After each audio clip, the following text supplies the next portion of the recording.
Chapter 5, Spring of the Indian Tiger. Everybody's first time in India is an overwhelming of the senses.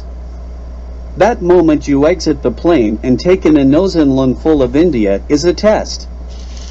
If you can remain standing amidst all those sensory inputs, you're a better man than I am Gunga Din. Perhaps I didn't fall, but it sent me for a good wobble. Landing in New Delhi was the first step in another epic journey I'd been looking forward to from my first shot in the arm.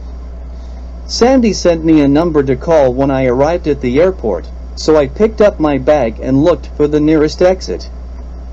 I was already feeling claustrophobic and overwhelmed by the heat, which made me think this is going to take some getting used to. A car approached and I could hear the driver honking profusely and trying to get someone's attention standing next to me, or maybe it was me. It seemed everyone was trying to get my attention. Finally, I found the fellow who was signaling me most earnestly and scrambled into the back of his car. Identities confirmed, he was immediately on the horn and on the move. Opportunity waits for no driver here. We were all meeting in New Delhi at Sandy's house, which was the home of Sir Malcolm's parents, Lord Andrew Havelock and Lady Amanda Havelock. Battling traffic in India is no simple feat when everyone has the right-of-way and is in a bigger hurry than you are. If you don't need to drive, it's best not to and try to ignore it all by watching the amazing sights pass by. Sandy's home was in the Vasant Vihar neighborhood of New Delhi, where more than 50 foreign diplomatic missions and embassies were located. It was just dusk when the car pulled into a rhododendron-lined driveway and stopped under a covered pillared entrance. Sandy came through the front door to greet me, and I picked up my bag and we entered the house. Vasant Vihar is next to the diplomatic area of Chanakyapuri. Every area has a purpose, it seems. Ian had been in India about a month trying to put some order into his new home and arrived at Sandy's this morning. Sandy was managing Ian's house just as he'd done for Sir Malcolm, so it was more an issue of rearranging the contents to suit his purposes and explore the artifacts that Sir Malcolm had left him. Ian told us, it's hard not to find something that wasn't interesting. Sir Malcolm moved in historical circles. He added that he was busy at school trying to get his degree, so he couldn't spend a lot of time in India. Cheesy arrived a few days ago, and the Jacks had been staying with Sandy for almost a month waiting for their US visas to get extended. Sandy's house had 6 bedrooms to accommodate us all, but Ian said we had to take Ridgeway assignments. Dick and Rick had not yet arrived. Sandy told us they would be a couple days, so we would wait for them in New Delhi before traveling on to Ian's place and the reason for our visit. There are many sights and sights to see in this part of India. Sandy had dinner planned for us, so we all gathered around the big table in the dining room for a sit-down meal. The dining room was absolutely necessary for an English lord living in a home such as this a century or two ago. Just as important as the room and mahogany table was the full service from silver cutlery to china plates, bowls, and French crystal. Little carts and lace doilies sat atop everything. Glancing around the room at the paintings on the wall, I noticed Lord Andrew's portrait by the plaque and asked Sandy, didn't the family want these portraits? And Sandy replied, Sir Malcolm left me the house and contents that represented his parents Lord Andrew and Lady Amanda. I won't sell any of those contents or give them to the family, because together they paint an image of whom they were as well as the time they were. And then he added, but as the caretaker of this generation I'm going to enjoy the hell out of it, and we laughed. The dinner was a splendid buffet of Indian dishes which suited us all because we were famished. We ate while we talked.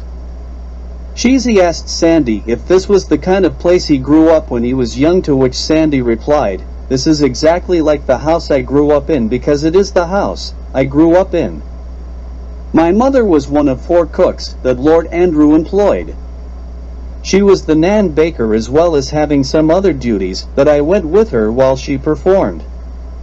We didn't live in the house though. And you're the lord of the manor now. Ian saluted him. Where did you live, Sandy? To which he replied, the largest slum in New Delhi, Kusumpur Pahari, is full of migrants and located in this very neighborhood, Vasant Vihar. It's a tough contrast to the posh bungalows. India is like that. Ian interjected, there are several areas in New Delhi that people consider slums because they meet their criteria for slums. Lots of people, in human conditions and fighting for survival. He went on to say, there is Madampur Kadar, near Sarita Vihar metro station. Metro and train stations are perfect places for these people because there are new people coming and going all the time. People are in a hurry and not paying attention, and opportunities to get the things they need to survive are there. Some of these areas were created by the government as resettlement areas for camps occupying land someone else wanted.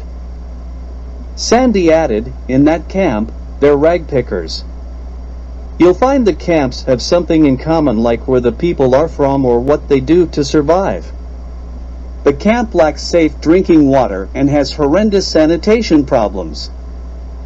I asked, where is the government in all this? To which Sandy replied, this is India. Then he added, we also have Sangam Vihar on Sangam Vihar Road, which has existed for more than 50 years. Or Parganj, loaded with street vendors amid the squalor outside New Delhi railway station, where the pickpockets are waiting for you. Cheesy noted, that's a lot of slums in one city. To which Ian replied, listen on, my Western friend. Sandy continued, there is a place called Kathputli Colony located near Shadapur Depot, New Patel Nagar. This is definitely a place our Maldivian friends will want to see. To which Marion jumped in, oh, tell us more, Sandy G. It's one of the most remarkable places because the dwellers at Kathputli are magicians, puppeteers, acrobats, dancers and other artists who've been living in this area for hundreds of years. At which point Marius added, that's a place we've got to see, Marion. One you probably don't want to see is Simapuri slums, in East Delhi, in a garbage dump with open drains and sewage canals. These labor-class residents collect toxic drinking water and live in houses of mud with 7 or 8 people to a room. Sandy informed us. You said labor-class, Sandy. I've heard about the caste system in India, but tell us how it actually works here. Marius asked.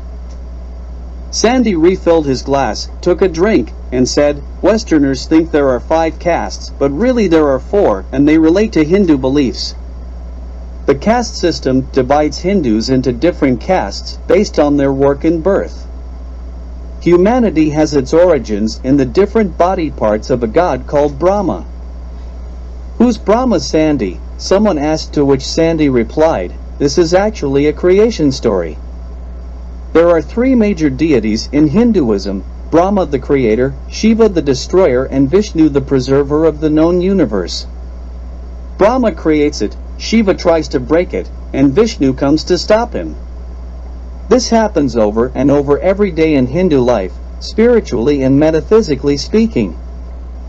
Cheesy interjected, sounds like Marion's 3 sisters, not gods. The Jacks laughed. Sandy continued, the Brahmins were born from the mouth, so they're the priests and teachers. The Kshatriyas were born from the arms, so they're warriors and rulers. The Vaishyas were born from the thighs, so they're best suited as merchants and traders, while the Shudras were born from the feet, so they're peasants and laborers. Marion asked, what about the untouchables? And Sandy replied, the untouchable caste was an invention of the British. It had little significance in Indian society before the British made it the defining social feature of the 1870 census. The British made religion-based electorates in British India and a caste-based independent India from meaningless categories they made concrete. The whole preoccupation with religion had Mountbatten slice up India into Muslim and Hindu. He set millions of people in motion, and more than 3 million did not finish the journey. They called it the Big March. I said, but stopped short when I saw the look on Ian's face. Of course, from his perspective, Lord Mountbatten might be a hero and even some family connection. Cheesy jumped in and asked Sandy, "Why does that one guy have 10 faces?" Everyone laughed and Sandy said, "That's Lord Vishnu the Preserver, who stops Shiva from kicking butt. Each time he comes to this realm to take Shiva on, he appears as a different avatar. He only comes here for earth-threatening situations. Each face is a face Vishnu used when he defeated Shiva, and they include some of the most popular gods like Rama and Krishna." "Why does he not have a last face?" asked Ian, and Sandy replied, "He's saving that for the last time he has to come to Earth to save humanity." "Do Hindus follow the Bible?" Marian asked. His interest was always in ancient books. To which Sandy replied, "No. We have many early books in the Hindu culture.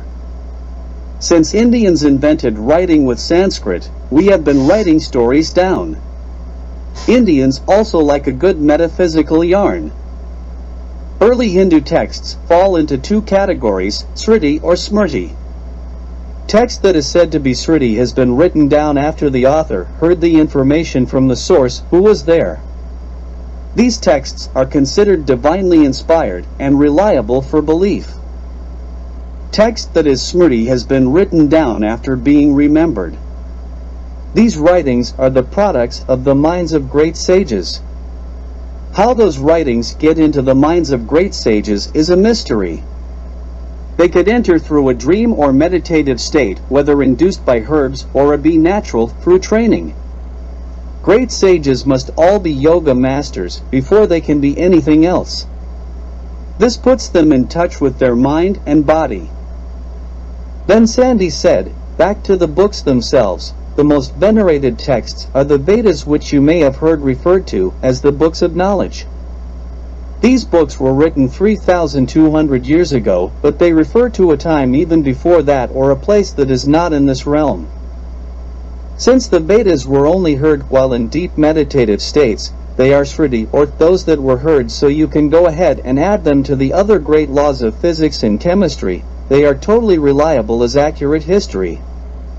The Bible had at least 3 identifiable authors writing down stories that happened to other people centuries before and passed on orally because there was some truth to the events as described. The Garden of Eden story relates to a time thousands of years earlier than portrayed. The garden was located near the confluence of 3 rivers, but one of those rivers was redirected by an earthquake thousands of years ago and now flows into India. Sea levels were hundreds of feet lower and exposed the Red Sea floor, which bloomed and flowered as any lush garden would. To add another perspective, India was being invaded by the Aryans, so they considered this time the beginning. The Rig Veda hymns became popular as hymns for chanting and recitation, while the hymns of the Yajur Veda were associated with the ritualistic sacrificial aspects of yajna worship. Sandy continued, the Sama Veda added music to the other 2, so as a group they formed chanting mantras while conducting ritualistic sacrifices. A boxed set. As time went by and the Aryans enjoyed their boom time, the Atharva Veda was recognized as the 4th Veda. This was known as the Vedic period, so it was written later to add new hymns to deal with the practical and philosophical aspects of current daily life. The hymns deal with social conduct, trade and agriculture, relationships, human welfare, and so much more. The Bible could use a current rewrite. Ian interjected. Sandy laughed and went on to say, each Veda has 4 parts to it. The Samhita, which is the mantra proper, then Aranyaka, which contains mystical and philosophical information, while the 3rd part, the Brahmana, gives the ritualistic aspects in prose form, while the Upanishad deals with the esoteric aspects of the Supreme Self and the Inner Self. My favorite books are the ones that tell the great Indian stories, like the Mahabharata, which contains the Bhagavad Gita, Ramayana, and Dharma Sastras. We had a nanny that read stories to us when we were young. My brothers and sisters and I loved the Indian tales best of all. Ian said, "Those are remembered texts. I will have to remember them for another night. I've had enough religious talk for tonight. Over our next few dinners, I will at least give you the highlights of those stories, as I remember them." The Mahabharata is also the longest book ever written, you know. With that we all retired to our respective rooms and slipped exhausted into slumber. The next morning, we woke to a full English breakfast, although the kippers seemed to pile up on the side of most plates. The Seltradats and Cheesy were off to the New Delhi railway station to taunt the pickpockets. Cheesy told us, "It's such a laugh." Marius strolls casually by the pickpocket and lets him steal money from his back pocket. Marius walks away, the pickpocket walks away, and we watch as he opens up what he thinks is money, but it's an exploding ink pack that spays him, and everyone laughed and he continued, "Before we leave, the jacks pickpocket the pickpockets and put all the pickings in one pickpocket's pocket. We like to call him Mr. Pockets." Marion said, "Let's go find today's Mr. Pockets," and they left Ian, Sandy, and I still working on our full English breakfasts and pushing our kippers around the plate. My kipper did more swimming around my plate than it did when it was alive. Ian commented, "There are many fine things in this house, Sandy. That Victorian silver frame, for instance, is exquisite. My grandmama has one just like it on her bedstand with a picture of my grandfather." Sandy replied, "Yes, there are many things that bring me great joy every day, but it is still just a museum to me. The true treasures are the pieces of the Lord and Lady that they left behind. I remember Lord and Lady Havelock from the time I was a child. They were bigger than life to me. Now, I have all of this, but more importantly, I have Lady Havelock's diary." Ian gasped and exclaimed, "Oh, my." Ian knew all about royal ladies' diaries from his sister's ravings and rantings. Ladies keep a complete set of diaries that they expect to be found someday, or in their vanity published someday, but they have a real diary with just the juicy bits hidden. If this was the hidden diary, then we were in for some big revelations like Sir Malcolm's father. Sandy went on to say, there are more than 20 volumes of her life covering almost 20 years. It's written by hand, which makes it more difficult to read than Sanskrit. Ian thought that these could only be her show copy and her book of secrets was hidden somewhere in this house. The book of secrets would be much smaller, probably only one volume even for 20 years, unless she had a more adventurous life than we gave her credit for. Sandy went on to say, "At first, I felt that I was invading her privacy, but eventually I came to feel like she was sharing these with me. I've only read the first 8, but they cover the period prior to the Second World War. Let me bring you up to date with what I know so far. Lady Amanda Havelock Naismith was born in 1915 in Bombay, India. She married Lord Andrew Havelock in 1932 in New Delhi. Obviously, Lord Andrew was considerably older than his wife, but this was not uncommon. During 1933 and 1934, there are several entries that denote weeks where Lord Havelock was away either in Calcutta, Nainital, or Champavat. There were also a couple of social occasions where Jim Corbett attended events in this house during that time.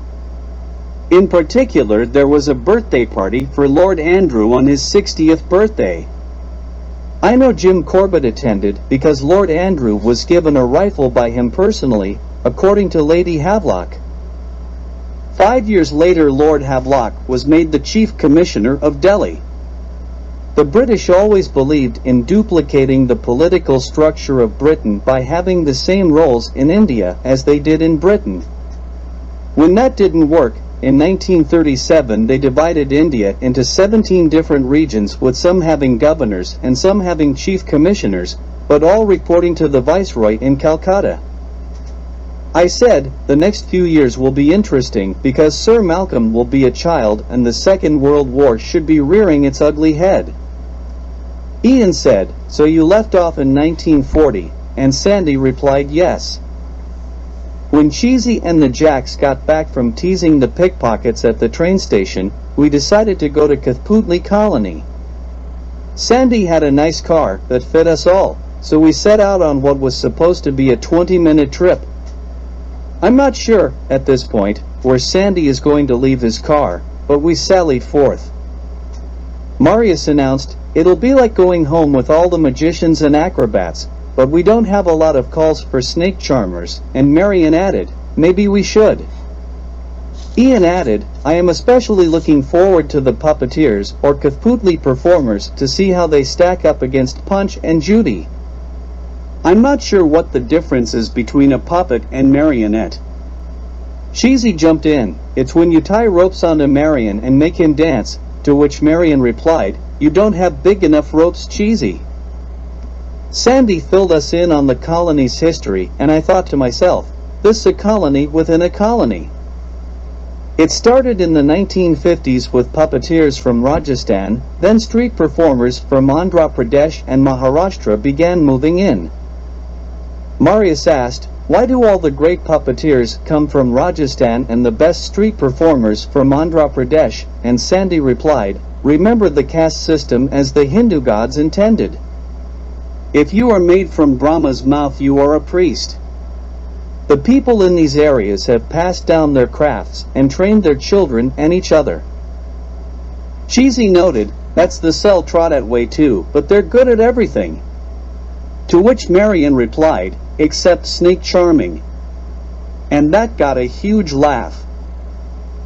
Today the area is prime real estate surrounded by Mayapuri and Narayana, two desirable areas for the newly rich. Who had the inside knowledge on that one? The government has a redevelopment plan for these artisans that sees them moved to a redevelopment camp temporarily. Unfortunately, Sandy says they will only get one-way tickets. Marius told us, the other day I heard one fellow say to another in broken English, they are only moving you temporarily. And the other fellow replied, I am only here temporarily.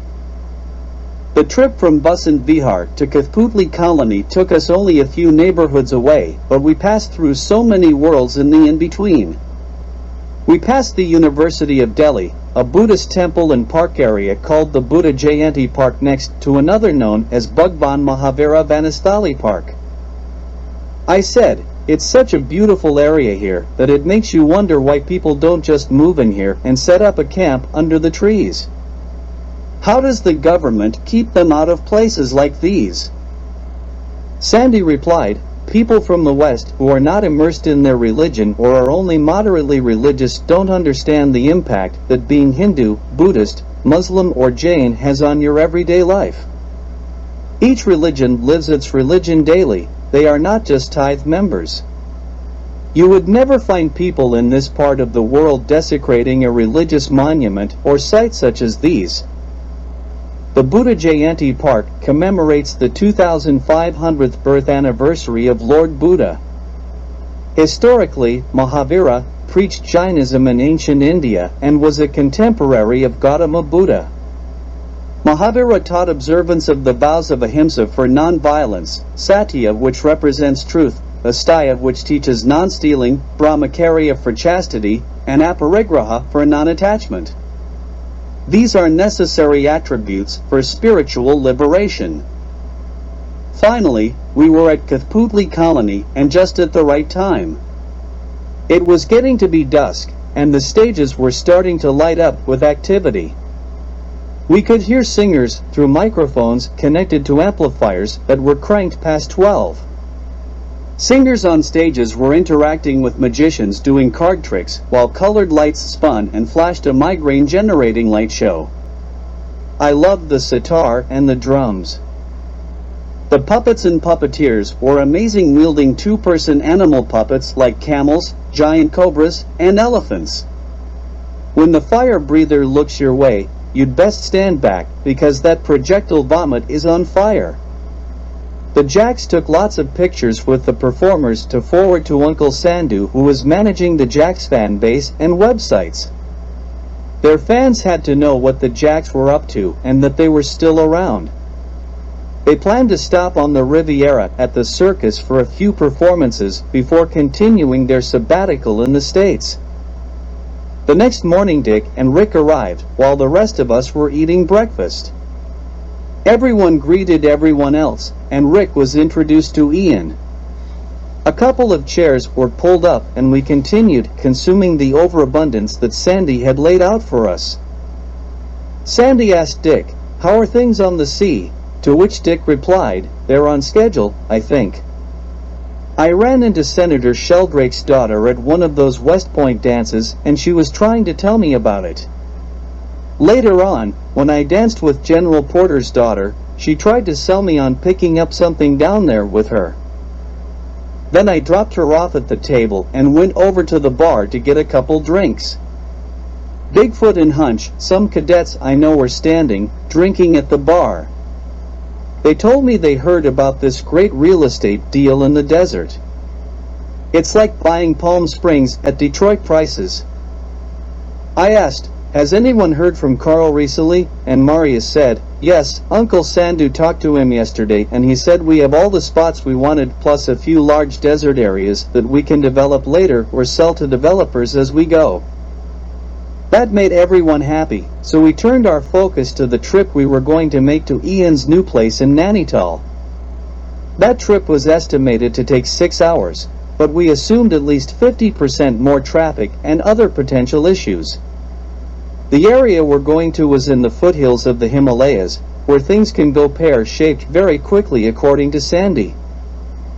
We sat down to lunch and asked Sandy what he had on the agenda for this evening, and he informed us we would be visiting a temple that worshipped Shiva through one of his lady friends. "That sounds interesting," Marian said.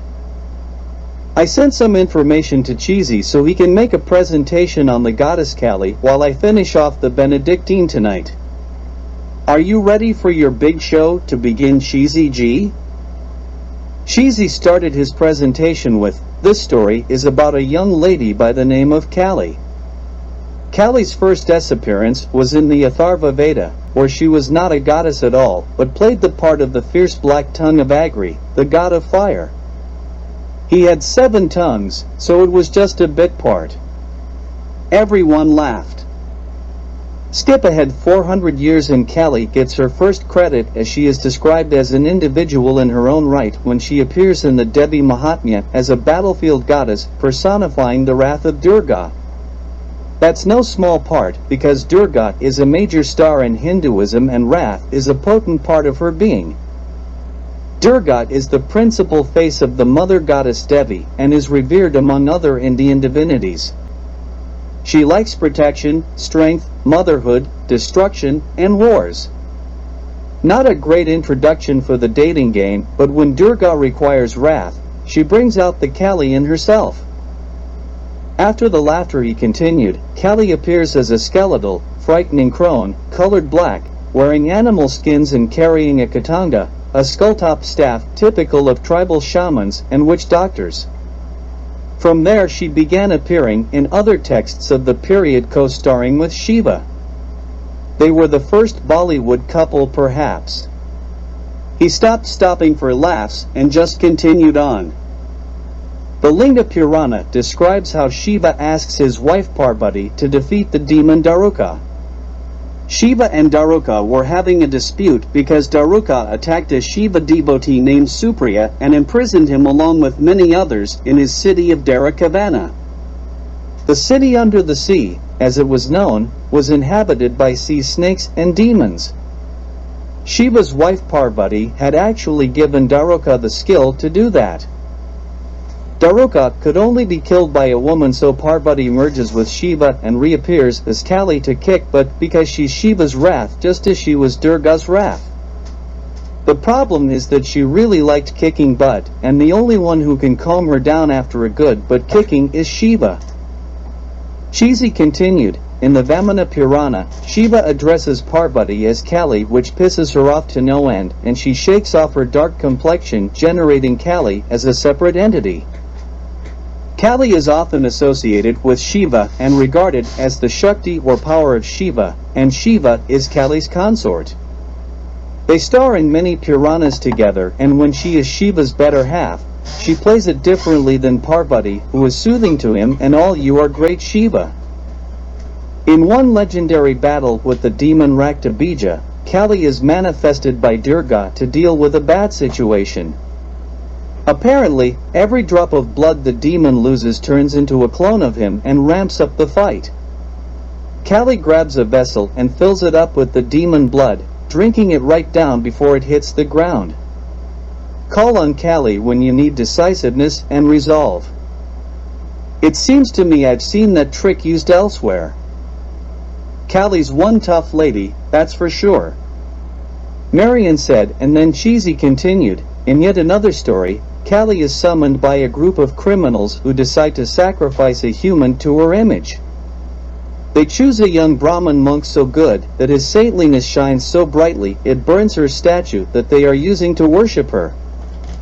Kali appears and proceeds to horribly kill her worshippers by decapitating them and drinking their blood. Kali doesn't suffer fools gladly.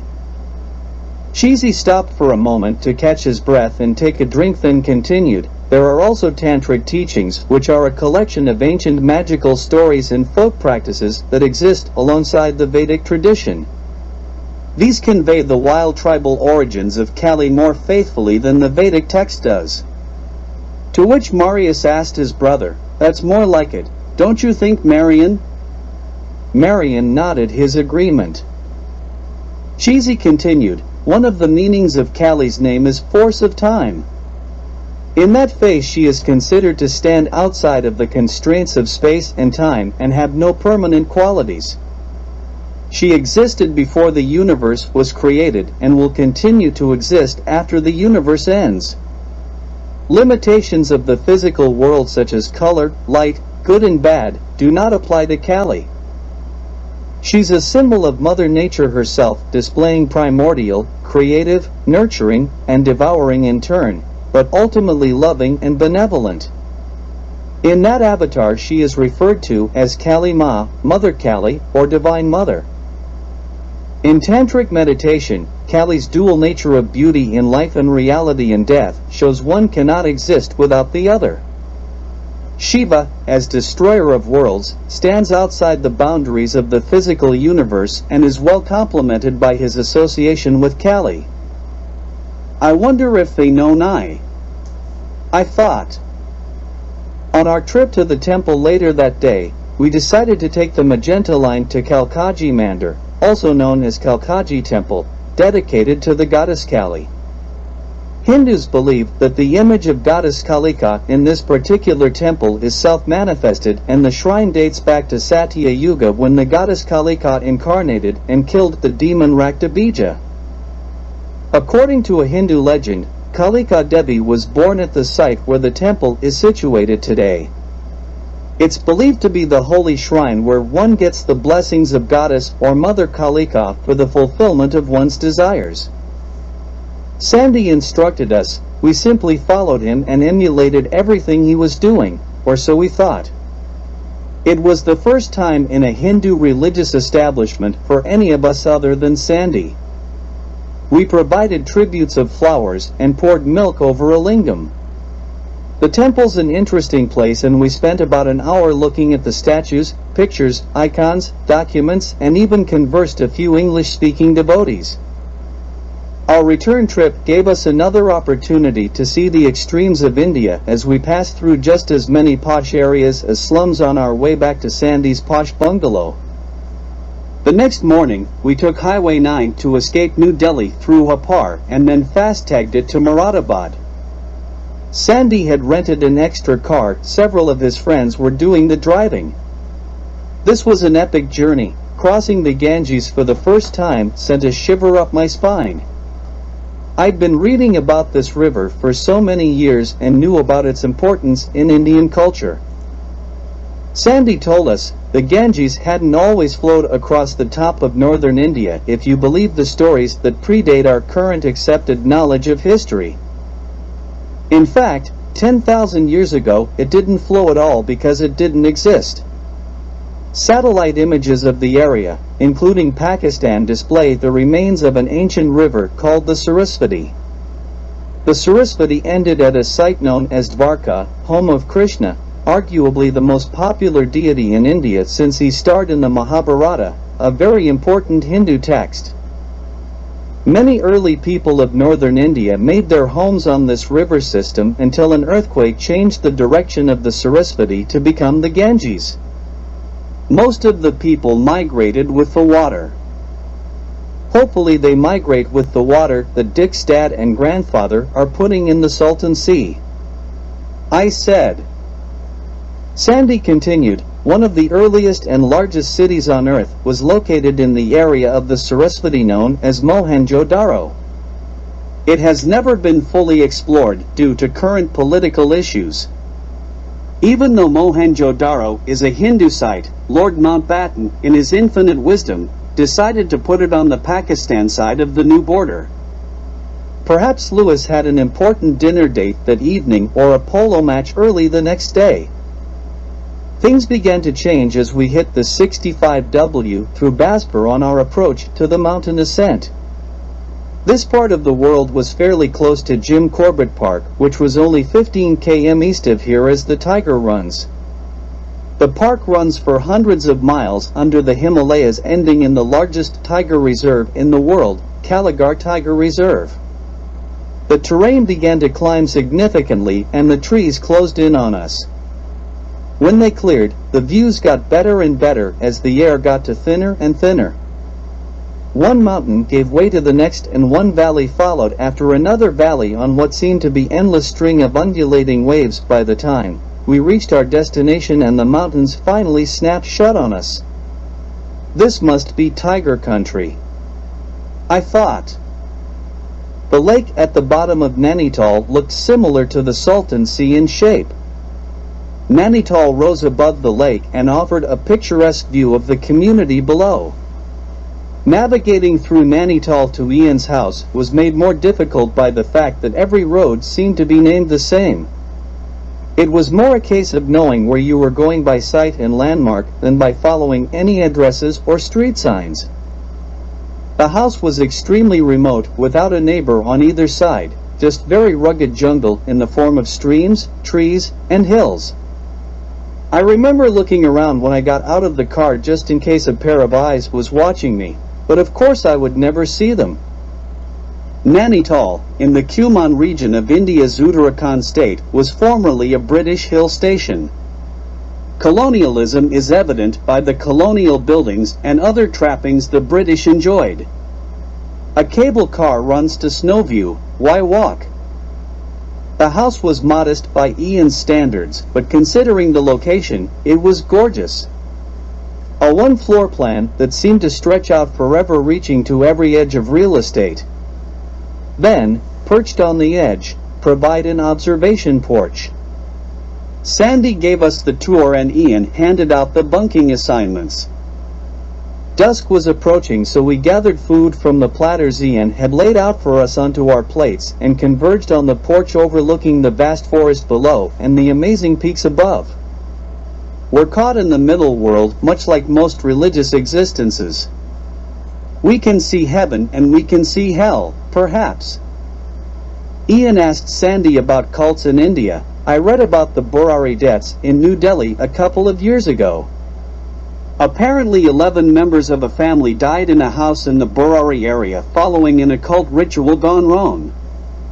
Neighbors quoted in the article I read said they still experience an eerie sensation outside the house 2 years later. New tenants live in it. Sandy told him that was a very extreme case. There are many cults in India, but the only ones I can tell you about are the ones everyone knows about and are likely harmless anyway. Those aren't really the ones to be concerned about. It is the secret ones. In this part of the world, mysticism and the occult are twin sisters. The Brahma Kumaris, for instance, has been around since the 1930s and takes a form you probably recognize from the United States. Their charismatic leader attracted rich women who pledged their fortunes to him, his cause, and gave a vow of celibacy. Marius said, if they're celibate, they won't find somebody they like better than him. Sandy continued, the Aghori Babas originated in the 14th century. The Aghori are known to perform crude rituals like eating rotten food and animal feces. They also drink from begging bowls made of human skulls. They may also eat decaying human flesh if you believe the rumors. The Dayan, which means witch, originated in the 15th century. They communicate using a secret symbolic language, and their hair is supposed to be their most powerful tool, having mystical and magical powers.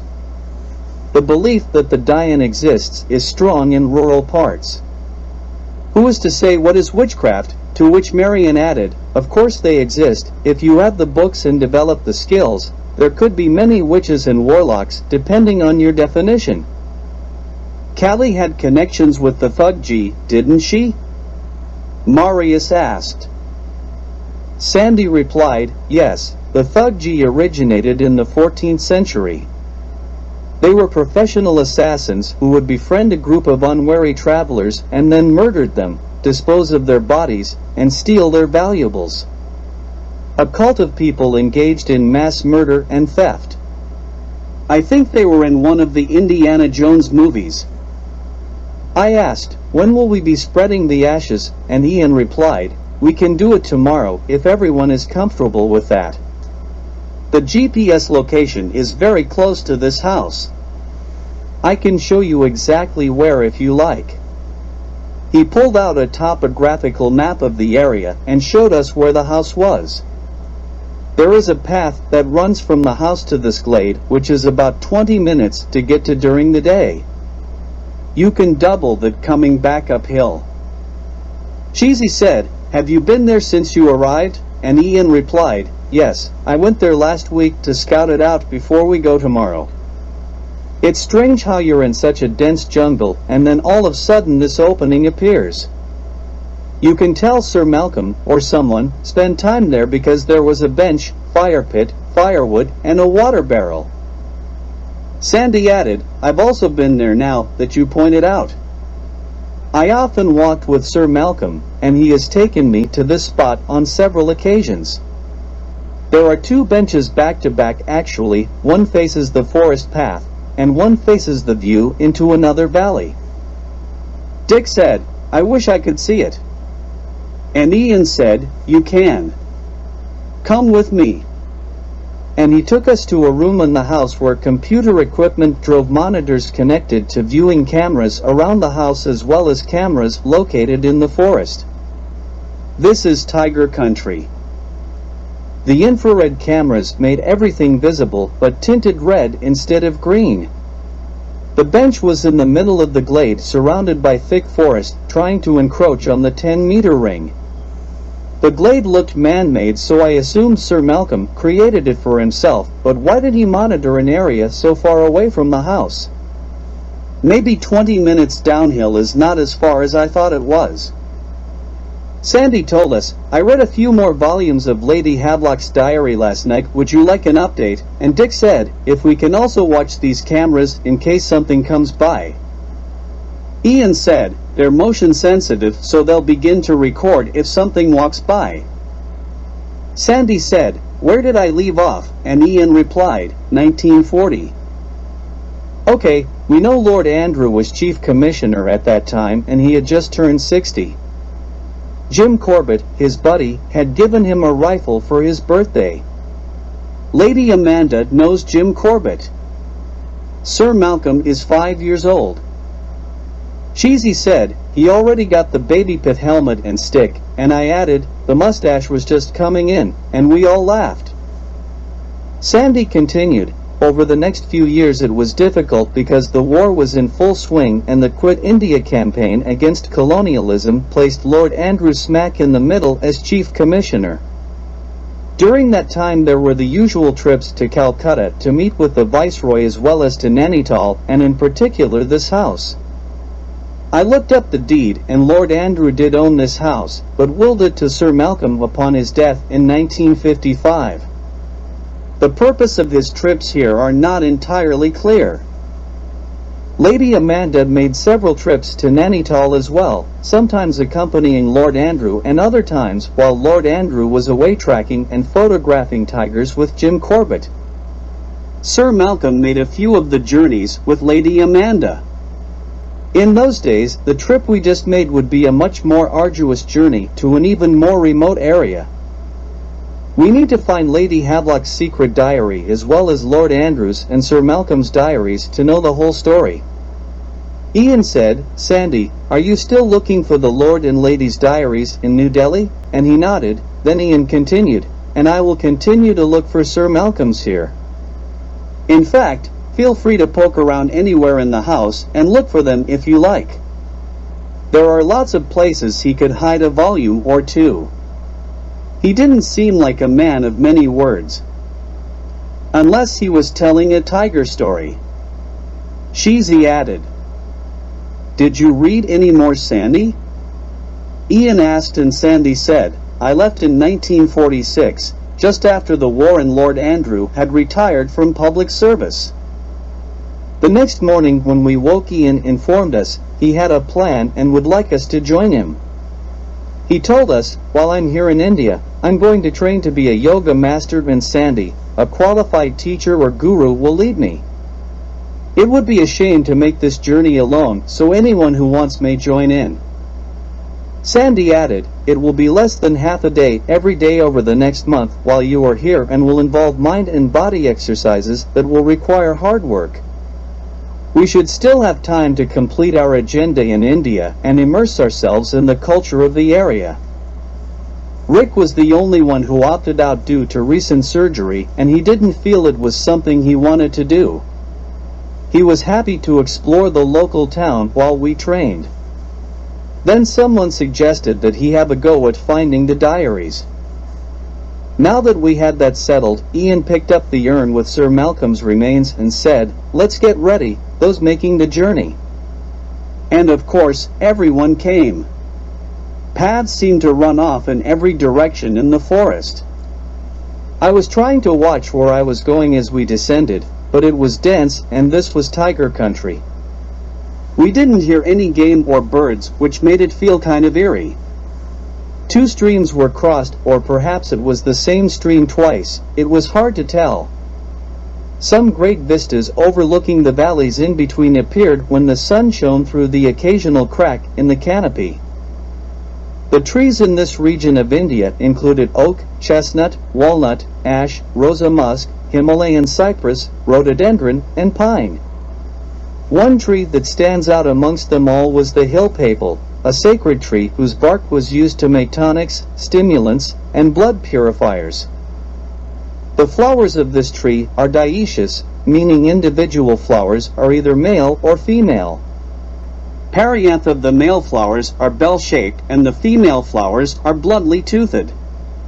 Their capsule encloses more than 100 seeds once they have swung each other's pendulums. The Nyani Lake has Hindu lore attached to it like everything around here.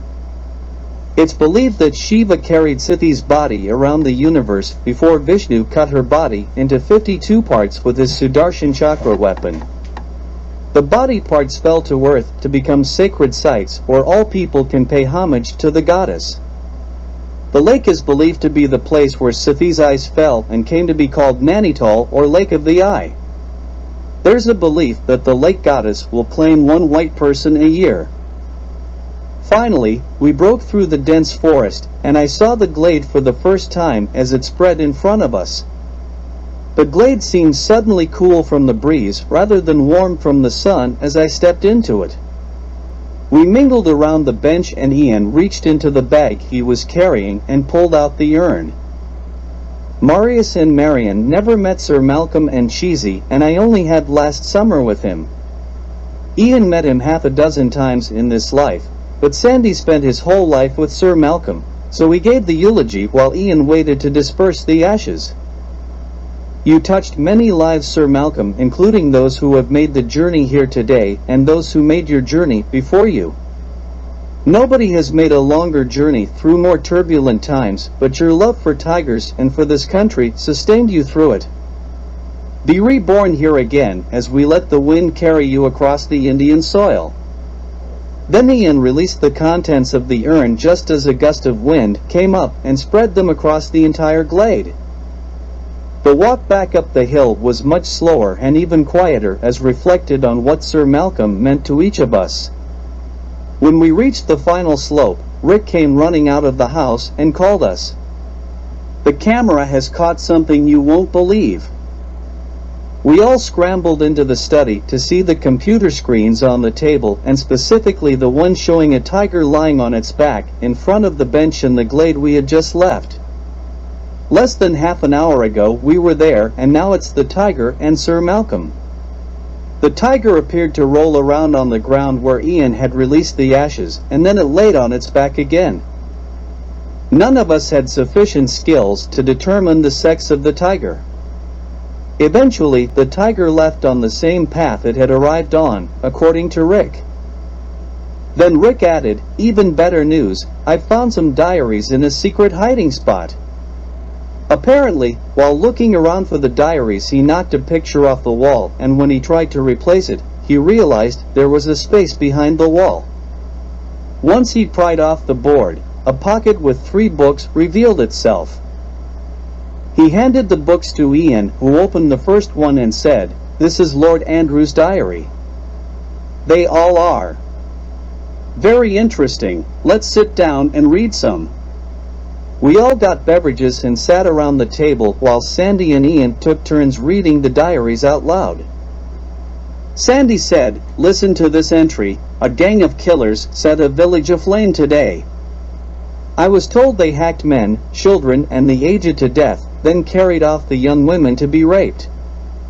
A journalist I had lunch with today, Anjit, told me the brutalities were much worse, and he saw pregnant women who had their breasts cut off and babies hacked out of their bellies while infants were found roasted on spits. How do you not cry when you hear this? It doesn't matter which side of this dispute you are on, these are human beings." I talked with the magistrate, and he had knowledge of the man who started the trouble but could not prosecute. Could he have realized the force that he was to set in motion? I thought, what if he did have the knowledge to know what he was starting? "Here's one that changed things," Ian said, and then continued, "Shurawardi, the Muslim League chief minister of Bengal, today said bloodshed and disorder are not necessarily evil in themselves, if resorted to for a noble cause. The end never justifies the means, and only one who knows they are doing wrong will tell themselves that. He should have been brought to justice." Shizi said, "How does a system prosecute millions of people at once?" Sandy interrupted, "Here's an entry about a night that was described to him. A man was tied to the connector box of the tramlines with a small hole drilled in his skull so that he would die as slowly as possible. That same night a Hindu mob stripped a 14-year-old boy naked to confirm that he was circumcised, then threw him into a pond and held him down with bamboo poles." Ian, read the next one. Today Nehru said, "I want those who stand as an obstacle in our way should go their own way." What kind of a fool is he? How can Nehru throw gasoline on a fire and expect it to calm things down? India has always been tolerant of all religions. How has this become the defining issue? In another entry, he blamed Churchill. This is all Winston's doing. He made deals, and now he has to deliver. To put out a flame of Quit India, he started a bonfire today. When he entered the war and dragged India into it, he needed the support of the Muslim League.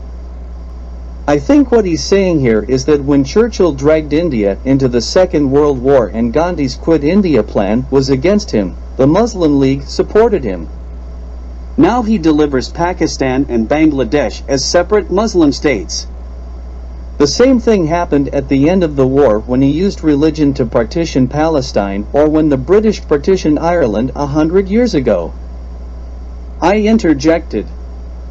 Stalin must have got something out of that deal too. Marius said, I'll have Uncle Sandu see if there's anything in the library from that period.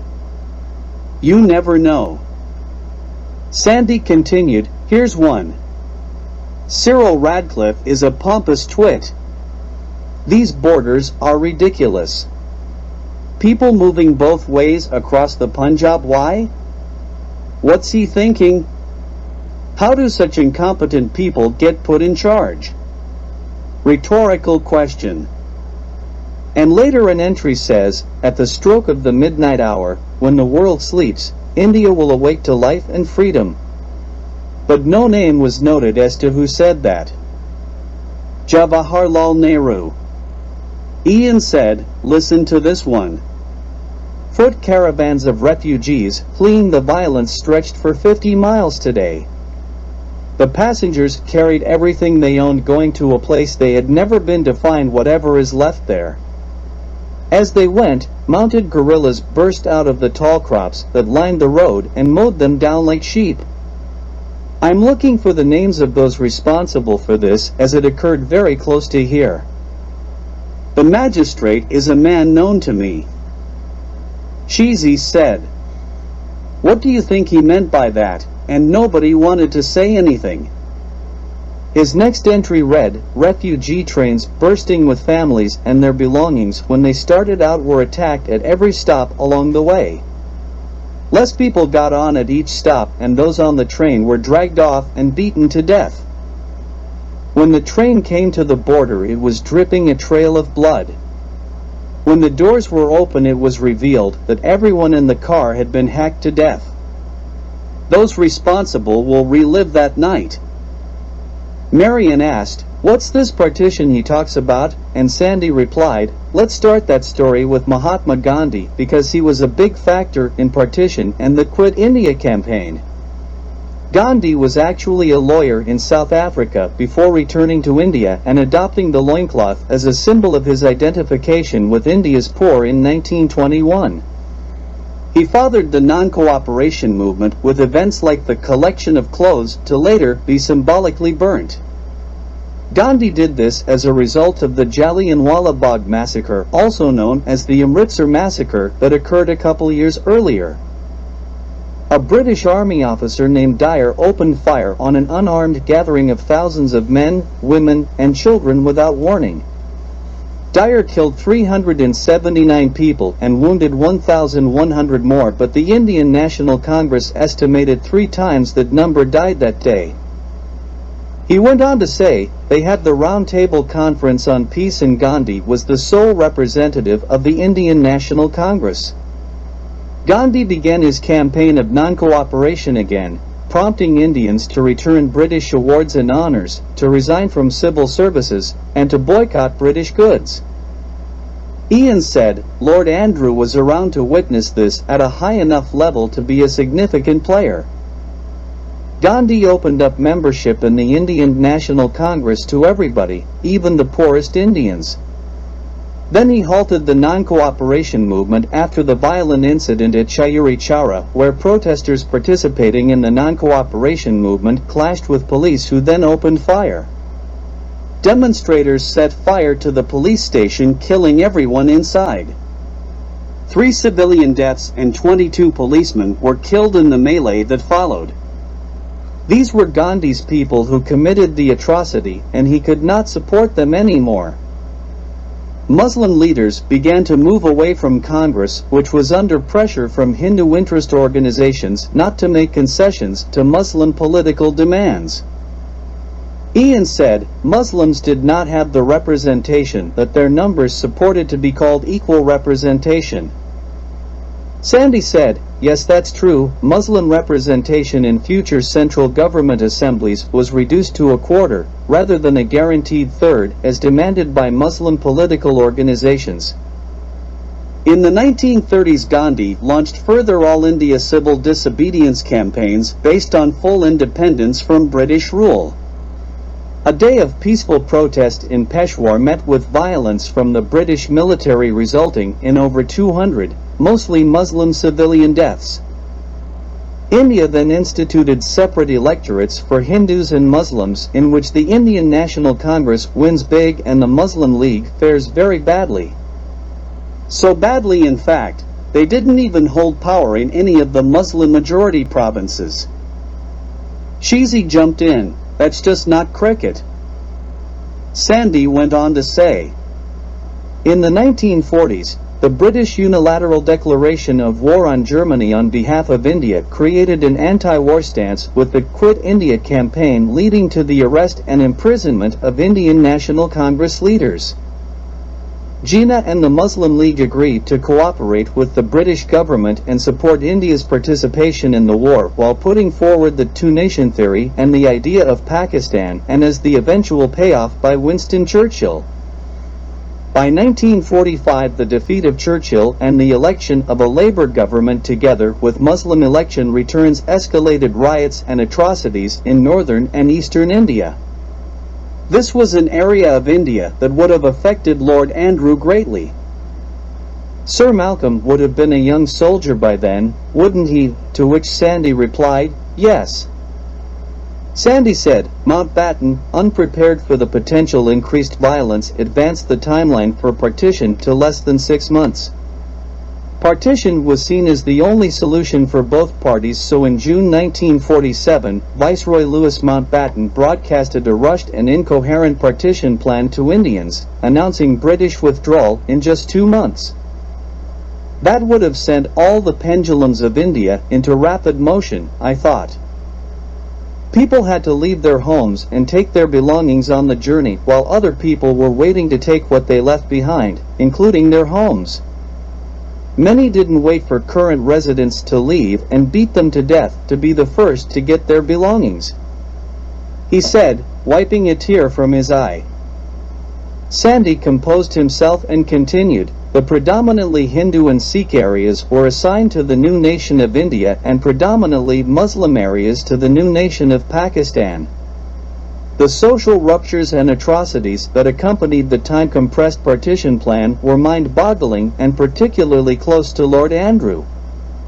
They were probably observed by a young Sir Malcolm in some form. Estimates say between 250,000 and 500,000 humans on both sides were brutally killed. The Indian National Congress went as high as 1,500,000. India and Pakistan were born out of profound mutual distrust and dislike, thanks to the British belief that religious partitions are good. Just at that moment Dick yelled, "The tiger's back," and we ran into the den to catch a glimpse of the computer screens. There it was, standing in the middle of the glade looking into the camera. Then it laid down on the grass. Suddenly a second tiger entered the screen, and everyone gasped. Sandy said, 2 tigers together like that is rare. It must be a mother and daughter or twin brothers searching for new territory. Anything else and they should be fighting. The second tiger laid down beside the first and they seemed content. Dick said, "I love this, it's incredible. I'm gonna watch this all night even if they leave." Rick added, "I'll get us a couple beers and a couple of blankets. This is like when we were kids watching horror movies." Dick replied, "Yeah, but the beer had a root in it then." Eventually everyone else drifted off in the confidence they would be awakened for any new developments. Every day seemed to get more exciting. Sandy and Ian took volumes of the diaries to bed with them. Just before dawn, Dick and Rick yelled out, "Hurry, come quick." The scene on the computer screen was not what I was expecting. 6 tigers were milling around in the glade. One tiger rubbed its face in the ground and then snarled at all the other tigers. They didn't seem offended. In fact, several others began exhibiting the same behavior as well, and we all thought we were going to have a massive tiger free-for-all. I'm sure if we sent this file to any wildlife producer, they'd say this is never-before-seen behavior. David Attenborough would have this scene on every highlight disc he made ranked #1. What an unbelievable sight it was, and we watched mesmerized as the sun came up and the tigers slowly blended back into the forest. I asked, "Do you think those tigers were there yesterday when we walked down to the glade?" No one wanted to answer that question. It seems like when you spread Sir Malcolm's ashes in the wind and on the ground that the message went out in a wide area that Sir Malcolm was no more. These tigers came to pay their respects, I think. Rick said. He was becoming an expert on the area by taking long walks and engaging with locals he encountered. We ate our breakfast and watched for more developments while getting ready for our yoga journey to begin. Rick asked if I wanted to see Raj Bhawan Governor House. It was about a 3 km walk each way along the lake and back. Cheesy wanted to come as well, so we got ready and picked up a stave each at the back door. They were sticks about 6 feet tall and quite sturdy. In addition to being great aids for hiking, they were also an important defense should we stumble into the path of a tiger.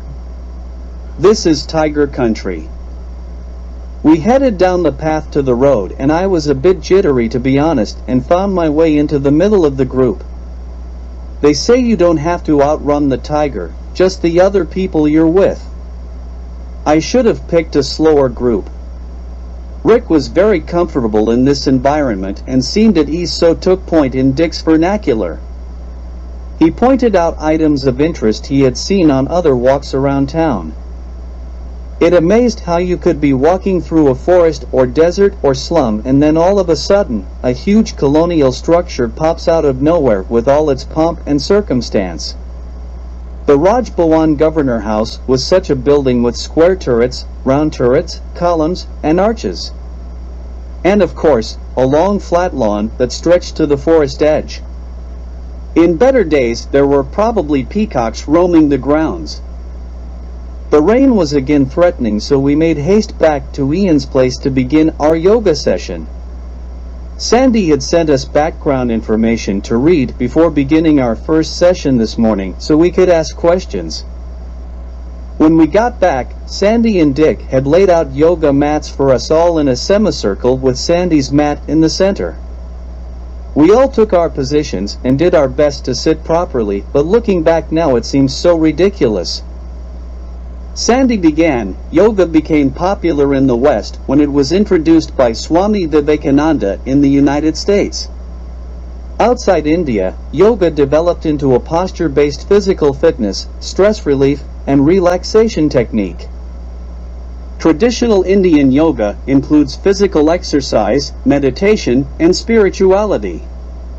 To which Cheesy asked, "Have you practiced yoga for long?" And Sandy replied, "My mother would set me in yoga positions on a mat beside her as she baked the naan in the oven even before I could walk." Sandy went on, "Different yoga practices focus on different things, which are all part of the whole. You'll find that there are many paths in yoga, but in the long run you can change the one you're on." And Marius noted, "No wonder Stairway to Heaven kept playing in my head while I was reading your notes." And everyone laughed. Sandy continued, "If you're not Hindu, then yoga can still help you in your day-to-day life in many ways, but yoga is also a deeply spiritual pursuit for Hindus, Jains, and Buddhists. Hindus differ in their concept of God and whether he or she is in us all or a separate entity. The concept of inner self. The earliest evidence of a yoga tradition can be found in the Kasan hymn of the Rigveda, a very early Hindu text. A person who follows the yoga philosophy with a high level of commitment is called a yogi, whether they are a man or a woman. They would be considered an extremely religious person by Western standards. The first known appearance of the word yoga defined it as the steady control of the senses, along with cessation of mental activity, leading to a supreme state. It's a union of physical, mental, and spiritual practices or disciplines, he stressed. Different parts of human physiology are heightened. Breath control, for instance, is called pranayama and considered introspective. In Sanskrit, prana means vital life force, while yama means to gain control. Therefore, you must gain control of your vital life force. I think Dr. Emily would agree with that. Sandy said. What else must we master, Sandy G? Dick asked. The withdrawal of senses, which is called pratyahara. External stimuli that you would normally consume with your mind must be removed. Some people are very good at this, ignoring other people talking to them. Meditation is known as dhyana, and it's all about concentration and focus. Mind concentration, another central factor, is known as dharana and means to hold as if to hold or focus on a thought. This leads to philosophical inquiry and creative reasoning, which goes beyond conscious thinking and reasoning. Introspective analysis. And finally, the absorption of the spiritual union, which is known as samadhi. We'll come back to these later. There are many similarities with the training Marius and I experienced as children. Marion noted. There are 4 general paths of yoga that you can take: karma yoga, kriya yoga, bhakti yoga, and jnana yoga. These are traditional yoga systems that include breathing exercises with asanas or postures, chants, and meditation, which can reduce stress and improve immunity and lung functions. I thought there are yoga systems within yoga systems, it seems. Each seems customized to suit a short-term purpose on a long-term journey. Sandy went on to say, yoga has its own focus on what's known to be true, which assumes concepts such as existence, being, becoming, and reality. It examines the fundamental nature of reality, like the relationship between mind and matter, substance and attribute, and potentiality and actuality. Purusha, which is self or pure consciousness, and prakriti, which is your human nature or primal instinct, are at loggerheads if your self is not aware of your nature. The lack of knowledge between a person's purusha and their prakriti is the source of the binding. To free yourself, you must gain knowledge of that which binds you and identify within yourself what would be the source of your liberation. In the Amazon, the Indians take a drug called ayahuasca, which is made by heating or boiling the Banisteriopsis caapi vine combined with the leaves of the Psychotria viridis shrub.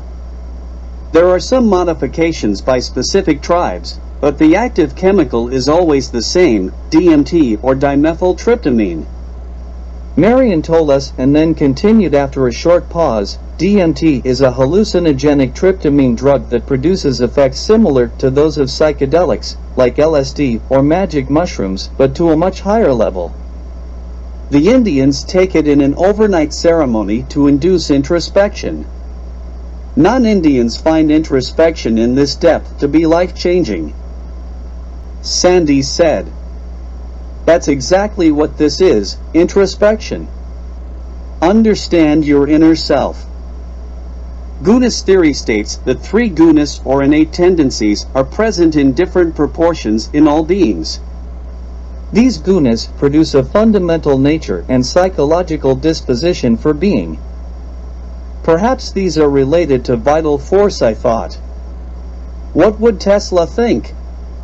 Brothers searching for new territory. Anything else and they should be fighting. When sattva predominates an individual, the qualities of lucidity, wisdom, constructiveness, harmony, and peacefulness manifest themselves. Can you think of someone you know who exhibits these traits?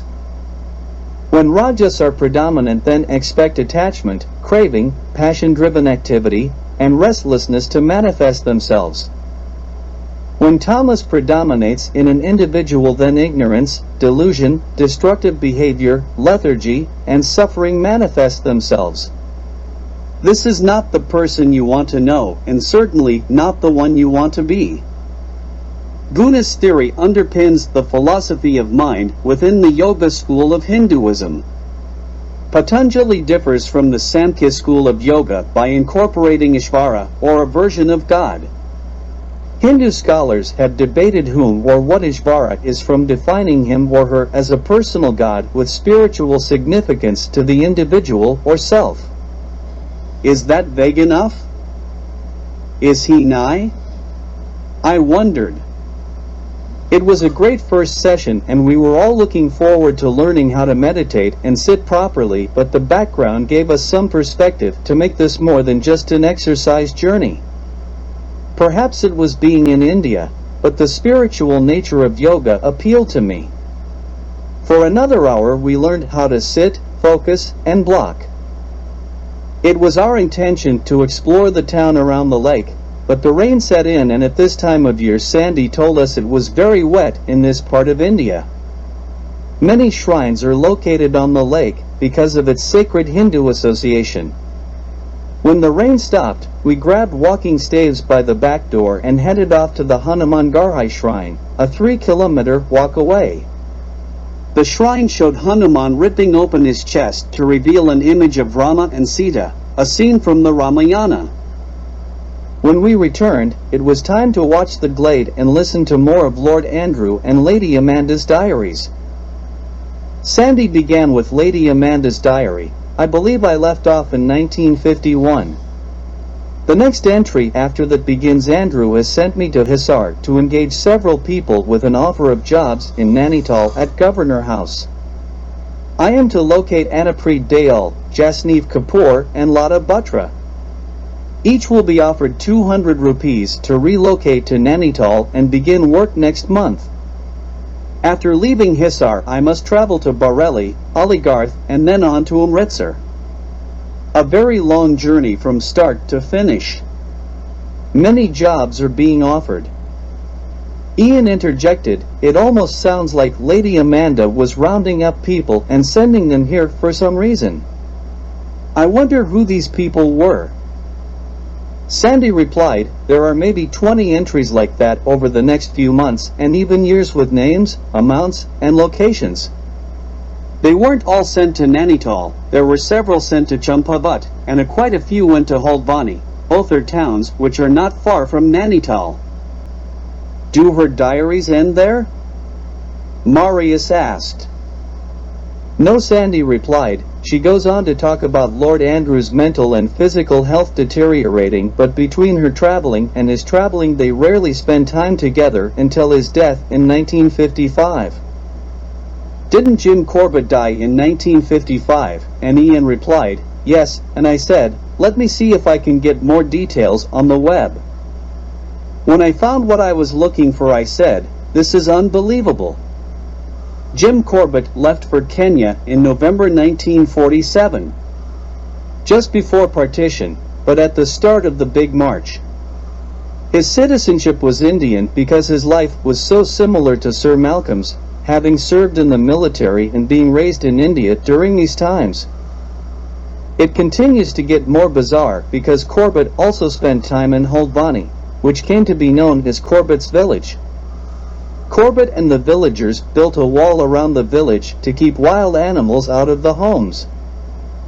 That is too many coincidences, don't you think? And everyone agreed. I continued, in Kenya, he lived in a cottage called Paxtu on the grounds of the Hotel Outspan, originally built for his Boy Scout leader, Lord Baden-Powell. This guy knew everyone, including royalty. Corbett spent the night in the branches of a giant ficus tree, as the bodyguard of Princess Elizabeth in 1952. That night, her father, King George VI, died, and Elizabeth ascended to the throne. Dick jumped in with, "Here's a famous Corbett quote. For the first time in the history of the world, a young girl climbed into a tree one day, a princess, and after having what she described as her most thrilling experience, she climbed down from the tree the next day, a queen. God bless her." I finished, Corbett died in Kenya of a heart attack April 19, 1955, to which Ian added, Lord Andrew died on April 1, 1955. There has to be a connection with all this, it's too coincidental for me. Cheesy added, "It does defy logic, but so do many things in India do." Maybe the answer is in the rest of Lord Andrew's diary or the secret Lady Amanda diary. The rain had stopped, so we decided we needed to get some fresh air. A walk down the hill and around the town should clear our heads. It was about 5 km around the lake and back to the house, but the terrain certainly had an impact. Ian decided to stay and finish Lord Malcolm's diary, and then help Rick search for any other diaries that could be coaxed out of their hiding places. An umbrella stand stood by the door and held a number of staves. Each staff was customized from a different local tree. They stood 2 meters high and were sanded, carved, and finished to a high luster. A bronze plate adorned each staff and provided the common name of the tree and the Latin name as well as complete species information. We stopped at the Sri Manina Devi temple, which Sandy said was a site that Sir Malcolm had left a small stipend to. Other temples existed on the lake, such as the Pahan Devi temple, the Sri Goladevta temple, and the Shani Maharaj temple. There was even a temple in the middle of the lake. On our stroll back to the house, Cheesy said to Sandy, "There sure are a lot of ancient sites in India. It seems history goes back further here than almost anywhere in the world." Sandy replied, "Further. We don't have time on this visit to see some of the most amazing sites in the world like the Ellora Caves. They're over 1,000 kilometers away in Maharashtra. Ellora is one of the largest rock-cut Hindu temple cave complexes in the world, with 17 Hindu temples along with Buddhist and Jain caves as well. Cave 16, for instance, features the largest single monolithic rock excavation in the world called the Kailash Temple, a chariot-shaped monument dedicated to Lord Shiva. The Kailash Temple excavation has sculptures depicting gods and goddesses in major Hindu epics. There are more than 100 caves at this site. I can't possibly convey the scope of these sites with words. Someday we must travel there. A common feature is a rock-cut lingam yoni at the core of the shrine, with each being surrounded by a space for circumambulation, or parikrama as it's known. Cheesy asked, "What does circumambulation mean?" and Sandy told him it was the ability to walk completely around a sacred idol. "No," he said, "what is a rock-cut lingam yoni?" "Oh yes, we have not mentioned lingam and yoni before. The lingam and yoni together symbolize the merging of microcosmos and macrocosmos, the divine eternal process of creation and regeneration, and the union of the feminine and the masculine that recreates all existence. In a nutshell, they are shaped like a penis and vagina to represent both earthly and divine existence," he said. The lingam represents Shiva, and the yoni represents goddess Shakti, who is energy, ability, strength, effort, power, capability, and the primordial cosmic energy, which represents the dynamic forces of thought that move through the entire universe. Sandy added, "Is she the goddess of vital force and not Kali?" I wondered to myself. "How do you worship Shiva with the lingam and yoni?" asked Marius. Sandy answered, "The traditional lingam rituals in major Shiva temples include offerings of flowers, grass, dried rice, fruits, leaves, water, and a milk bath for the lingam. Hymns are chanted while devotees go into the sanctum for a peek at the deity, followed by a clockwise circumambulation of the sanctum." Then continued, "Getting back to the caves, Cave 21 has a number of unique pieces, such as those depicting the story of goddess Parvati's pursuit of Shiva. Carvings depict Parvati and Shiva at leisure, Parvati's wedding to Shiva, and Shiva dancing. There's a large display of the Saptamatrika, the 7 mother goddesses of the Shakti tradition of Hinduism. These are all major players in the stories." Marius noted, "Shakti is important because she is her spouse's energy, and she has some significant goddesses in her portfolio due to relationships with almost all the gods. Shakti is Brahmani, who emerged from Brahma, Vaishnavi from Vishnu, Maheshwari from Shiva, Indrani from Indra, Kumari from Skanda, Vardhi from Barha and Kamunda from Devi. There were a couple of others, Narasimhi and Vinayaki, but they don't fit into the seven mothers concept of Hinduism. Dick noted, that's like a who's who of Hindu divinity. She's had more spouses than Jerry Lee Lewis. Sandy continued, the entrance to Cave 21 is flanked by large sculptures of the goddesses Ganga and Yamuna representing the two major Himalayan rivers and their significant contribution to Indian culture. They're flanked by Ganesh, our elephant god, and Shiva, whom you all know. Inside the temple are goddesses important to the Shakti tradition like Durga. Cave 16, known as the Kailasa Temple, is carved entirely out of a single rock. 3 million cubic feet of stone, weighing approximately 200,000 tons, had to be excavated. You cannot get your head around numbers like that and appreciate the human effort required to do this. Cheesy pretended to make a note. I guess we'll just have to see them next time. The Ajanta caves are worth seeing as well. They're a Buddhist site, but they are an amazing visual with caves cut into the cliffs. I think you'll see this type of cave more in Nepal and China, where Buddhism has a very strong following. And of course, Tibet when separated from China. We've been focusing on Hinduism, but if you look at sites based on the history of India, you would see the Taj Mahal, the Amber Palace, the Golden Temple at Amritsar, and so many more. That's why some people come to India and never leave. That is India. We arrived back at the house near dusk and went to see if any tigers had been seen, but there were no sightings in our absence. As we sat down to dinner, Marius asked Sandy, "What is karma?" Sandy replied, "Karma is the result of a person's actions and can determine your reincarnation options." Is karma vital force? Can you measure a person's karma? I thought, then asked Sandy, do Hindus believe in reincarnation? Most Hindus believe humans are in a cycle of death and rebirth called samsara. When a person dies, their Atman is reborn in a different body. He said, which prompted Dick to ask, what's Atman? Sandy replied, Hindus believe that Atman is the universal self of a person, just as Brahma is the underlying universe. A person's Atman either transmigrates to a new life or attains release. Release is known as moksha, and it's an escape from samsara, the continuous cycle of birth and rebirth. But where do you escape to? I thought. Brahma is in a divine existence, as I'll show you when we talk about the yugas, so he doesn't live on earth. Some believe rebirth happens directly at death. Others believe that an Atman may exist in other realms awaiting rebirth. Hindus believe that an Atman may enter Swarg or Narak for a period before rebirth. A sort of good limbo and bad limbo, but neither a hell.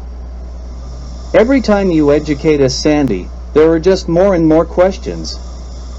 What's Swarg or Narak? Asked Rick. Hinduism is complicated, I will admit. When souls can't move to higher levels, they get stuck in the lower levels of the realms of this earth. The stage that is present here is known as Narak. Do good deeds and move to Swarg. When I have a chance to explain the yugas to you, it will modify that concept somewhat. Are we living in Narak in this realm? I wondered. Sandy resumed his talk about Atman and told us, karma, as the sum of your intentional actions, determines your Atman's rebirthing options. If the Atman cannot be reborn into a higher form because of bad karma, it must reside in another form within this realm, such as an animal. If successful, and you reach moksha, the Atman becomes absorbed by Brahman, where each Atman is believed to originate. Other Hindu scriptures describe moksha as living in the realm of a personal god. I'll let you know which is true when I achieve it. Marius informed us. I can see it now. I collect vital force, do no evil, and then send my Atman to live in the divine realm with Brahma, Nai, and the other gods from all the various religions. I thought and smiled to myself. Ian asked, "Why are you smiling like the Cheshire Cat?" So I told them what I was thinking, and an audible gasp went around the room. Rick, Marius, and Marion had not been to Africa, so Cheesy filled them in. It gave us all food for thought as we drifted off that night. In the morning we sat down to our usual breakfast with the diaries for our listening pleasure. Sandy was going to finish off Lady Amanda's diary, and Ian said he found some mind-boggling entries in Lord Andrew's. But just before that, Rick came in with a stack of photographs. Rick told us, "I went down to Jim Corbett House to see if they had any tiger pictures on display because I want to buy some to take home." The house was closed, but I was lucky enough to find the owner, and she let me in. There were all kinds of memorabilia pieces from Corbett's amazing life, but I was interested in tiger pictures. I pulled these photos out of his archives, but you wouldn't sell me the real picture, only a photocopy. Take a look at some of these and the captions that were on the back that I wrote down. Here's one of a tiger named Karma. Can you believe it? Rick spread the pictures on the table, and we all started looking at the tigers involved and their markings. Karma was a beautiful tigress, and in one picture Corbett had taken was Lord Andrew, a young Sir Malcolm, and Karma. We continued to pass them around as Sandy began to read from the diary. Andrew was in a terrible way. He has not slept for days and spends all his time now in the house at Nainital. My only relief comes during the trips I take to offer jobs, but I'm plagued with a horrible feeling that there's something wrong with those positions. The people I have approached with offers do not appear to fit the typical government mold. Another entry read, Andrew has had a call from Jim.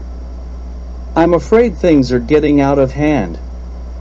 He's angry with everyone, and Malcolm has begun to show many of the same signs. I'm glad Malcolm will be going to Windhaven for a while.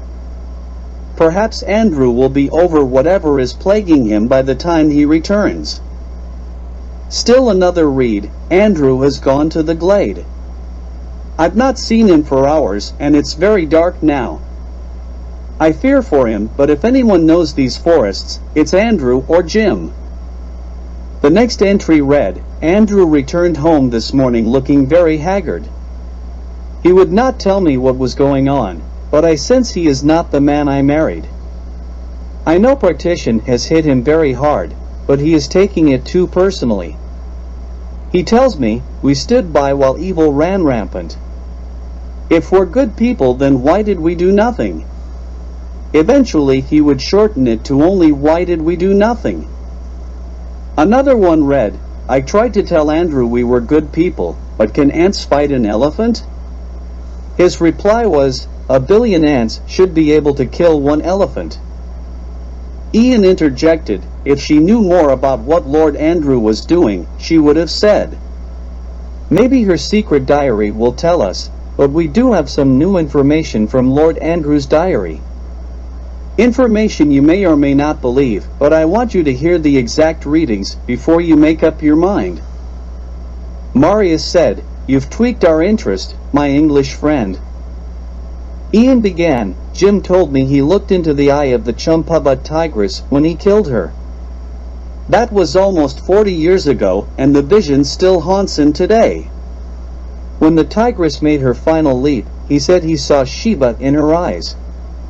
When I heard that, I knew what my path must be. The divine presence must be Kali if it is Shiva's wrath. Or is it Shakti returning to this realm in the form of a tiger to deal retribution? Ian added, the next entry says he has sent Malcolm to Windhaven in the company of Dr. Ali Singh. In Kenya they will meet up with Jim Corbett. Then Ian continued, when they return that's when things change. They built the glade and put in the benches, a fire pit, and added a barrel for water, indicating Lord Andrew spent a considerable amount of time in this glade. The path from the house is well worn. For a period of time, he would spread spores around the glade and along the path towards the tiger sanctuary in Nainital. Several entries refer to ingesting mushrooms, but no identification of the species of mushroom. Lord Andrew's next entry after Malcolm's return from Windhaven was a doozy. He wrote, "It worked. I've made the connection with Shiva. Praise Shakti. I'm basking in her primal energy. She doesn't feel evil, but innocent and content. The feeling can't be explained, only be experienced. Oh, great sage, I've followed you here. This is my destiny. I'll call her Karma." Oh my God, is he talking about a tigress? I asked and Ian replied, yes. I've read further ahead, and I don't want to spoil it for you, so I'll let Sandy read them to you. Sandy read the first one. I can't see through Karma's eyes as I can through my own. I must be able to influence her to go where I want her to go. Her eyes are too far forward. I must look from side to side to gain peripheral vision. Why does she not need to? Another day read, I can see more perspective than I have ever seen. It's a depth perception I'm unaccustomed to, but I feel her impulse to jump to a spot she knows she can. Things are paler now, like a veil has washed away the color from my vision. Another dose each today has heightened our awareness. Karma is more aware as well, I can sense it. Cheesy took over the reading duties and gave Sandy a break. I can feel things in my feet and hands that give me a tingle. They must be Karma's feet as they touch the ground. Which is which, I don't know, only that they are not the same. A few days later Lord Andrew wrote, I've never experienced such a sensation from a single hair. Well, not a hair probably, but a whisker. They tell Karma things I don't understand. I can tell by her reactions that she felt something, but I haven't yet been able to understand what it's telling her. The sensation is all over my body. Marius said, those must be the guard hairs. They're thicker and rooted deep in the skin with a bubble of blood. When the tiger comes in contact with something, like brushing up against a bush or rock face, the information is sent to the brain. The Celtradates had many tigers associated with their circus. I can feel them on my legs, on my face, my eyebrows, my cheeks. They are like pinpoints. There is such a sensation when moving past something that I can feel it even if I can't see it, but maybe it's not there. I don't know. So many more sensations than I would ever feel in my own inner self. My senses are so alive. Cheesy continued with another entry, I can hear things that are invisible to my vision. They must be here, but Karma doesn't pursue anything, at least when I'm with her. The sound comes from everywhere and she turns her ears to amplify the sound. Sandy returned and took over again. Today I heard such a shriek as I have never heard before. If the banshees were wailing at the gates, I wouldn't hear them. It was just a peahen who must have sensed Karma.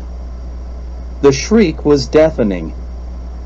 An entry from several days later said, she smells everything. Although I can smell differences, I don't know what they mean or what she is looking for. I've tried to persuade her to go in directions I want her to, but I can't do anything but confuse her. She senses when to return, or perhaps I'm becoming a burden to her, and she's figured out how to be free of me, at least for a while. We continue to extend the path with new spores and the network continues to expand. The next day read, last night I spent the night with Karma as she hunted. I could see everything so clearly and brightly illuminated, which made the jungle as active as the day. I could see so much more here at night than I can in the day.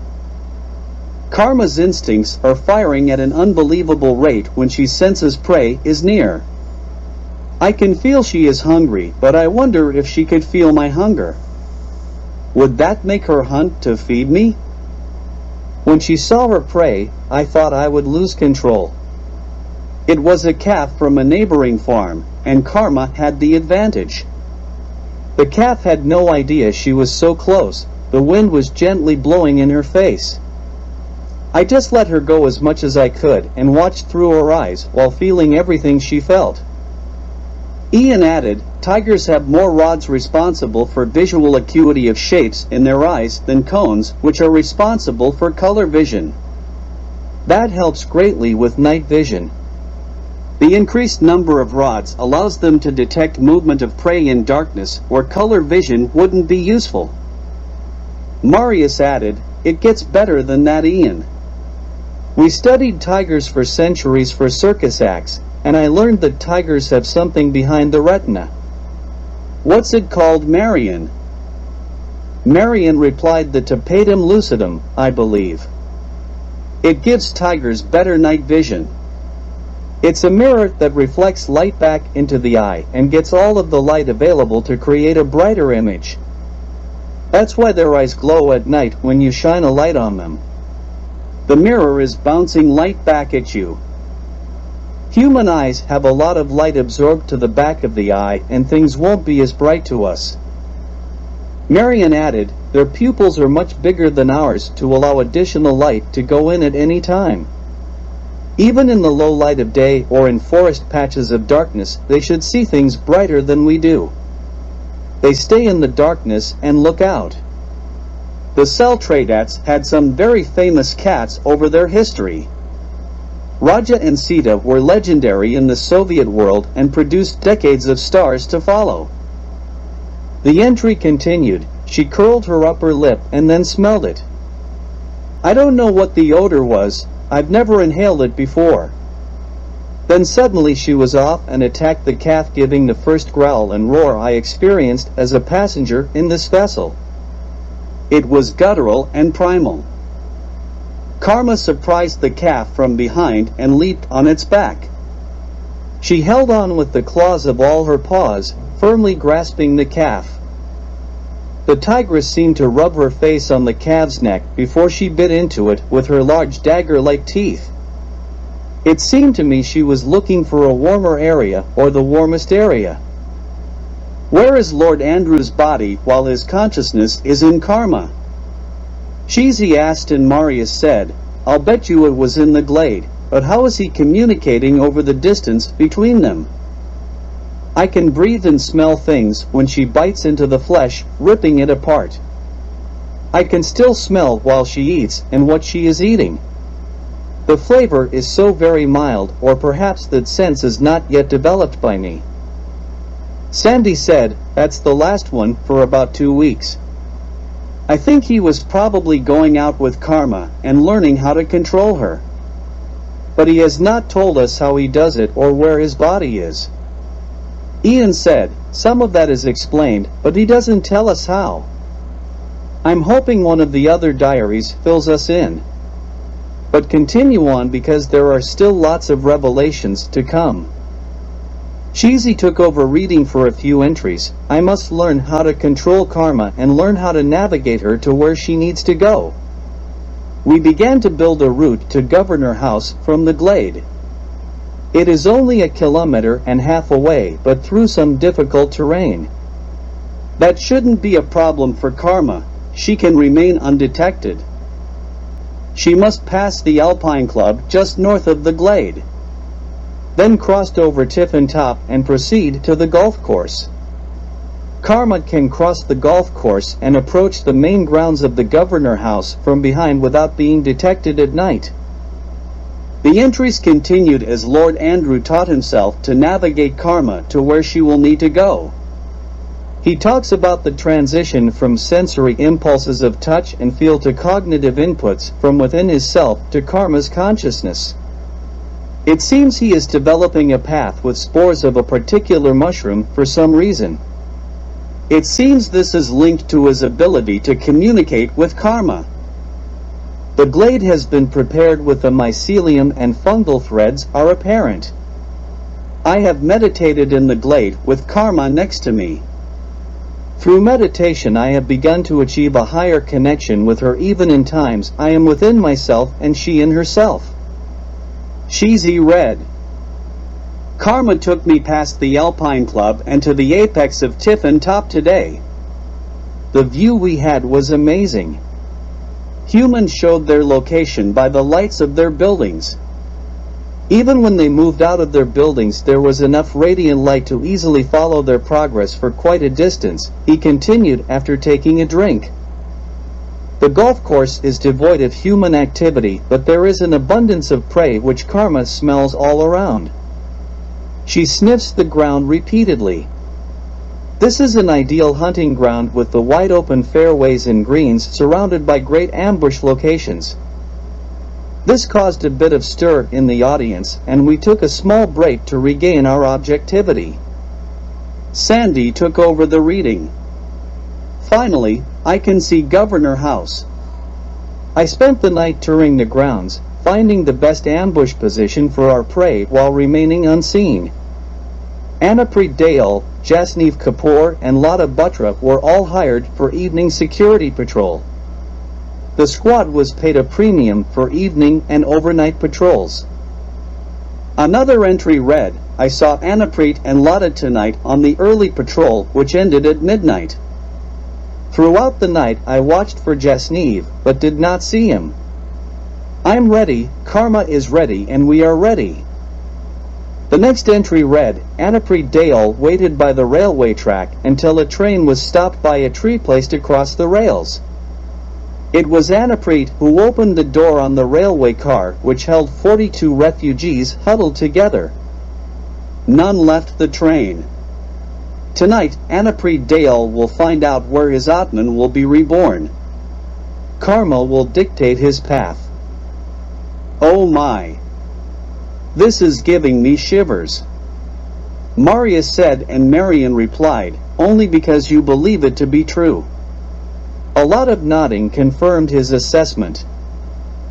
I like the statement Lord Andrew made about Karma determining the path of Annapreet's Atman. If Annapreet is indeed responsible for the atrocities he is accused of, then his karma will know. If he's not and simply an innocent victim of Lord Andrew's third-party misinformation, then his karma will also know. Either way he'll have an appropriate rebirth for his Atman. Or did he mean karma? Marion stated. That isn't worth much to the innocent. I think they'd like to work on their karma a little longer. Ian suggested. Sandy carried on with the entry for the next night, which read, Karma senses that something is different. Her senses are alive, and I feel a prickly sensation all over my body. I saw the lights of the Alpine Club and we continued on to Tiffin Top. Karma was moving rapidly now, and we covered the ground faster than we ever had before. We were communicating like never before. She leaped from rock to rock and followed the scent markings she had left on previous reconnaissance trips. On those trips I had attached pouches of spores to be dispersed as she ran. The colonies communicated now even though they were not always in contact. Karma extended the range of our communication with each trip. I can feel her presence as if she's lying beside me, yet she's a kilometer away. Karma raced across the golf course fairways as if she didn't care if she was exposed. Through the forest down the hill to the ambush spot. It seemed like we covered the kilometer-and-a-half path in just minutes. I felt exhausted already. We sat watching in the moonlight as patrols went by on their regular rounds until finally, there he was and Jasneev was with him. It was like Karma had the focus and decisiveness of Kali as she leapt silently onto the manicured lawn and covered the 20 meters to where Annapreet stood in just a few strides. She leapt off her feet and onto his back, digging her claws in and biting him on the back of his neck. The others in the patrol ran away as quickly as they could.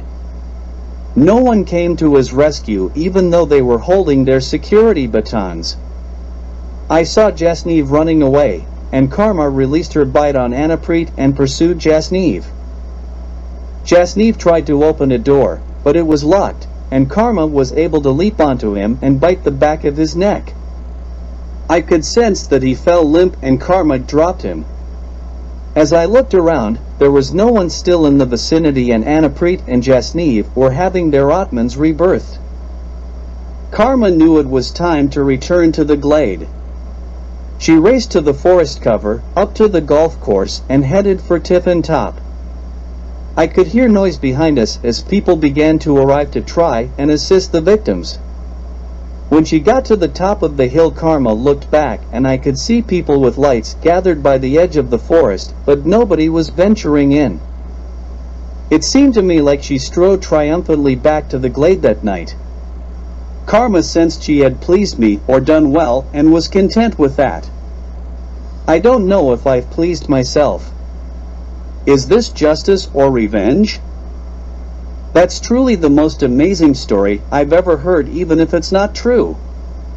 Rick said, and we all agreed. Ian added, Lord Andrew goes on with several more of these entries and works his routes to Haldvani as well as Champavat. He gets faster at teaching the route to Karma, but they're longer distances, and it takes several months even with some unwitting assistance. Ian noted, the trip to Haldvani was over 20 kilometers from the glade as the tiger runs, but the terrain is too rugged for anyone to follow her. The targets Lord Andrew was looking for were working at a retirement home on the outskirts of Haldvani. The residence backs onto dense forest at the bottom of a hill. The route is an hour and a half by car. Haldvani is a town he knew well from his friend Jim Corbett, who had built a wall around it. Karma's route followed a path across the golf course behind Governor House to the Gabbar Bridge about 3 kilometers away. Then the route was marked by hills, trees, and streams rather than buildings. It's an extremely remote terrain that rises and falls in a steady stream of undulating hills. Eventually her path took her to another golf course above the residence. It's simply down the hill to the retirement residence. Sandy said Lord Andrew gives specific locations where he had men go to the forest or golf course and distribute mushroom spores. I don't know where he got them all or what species they were, but many entries refer to their spread along the path.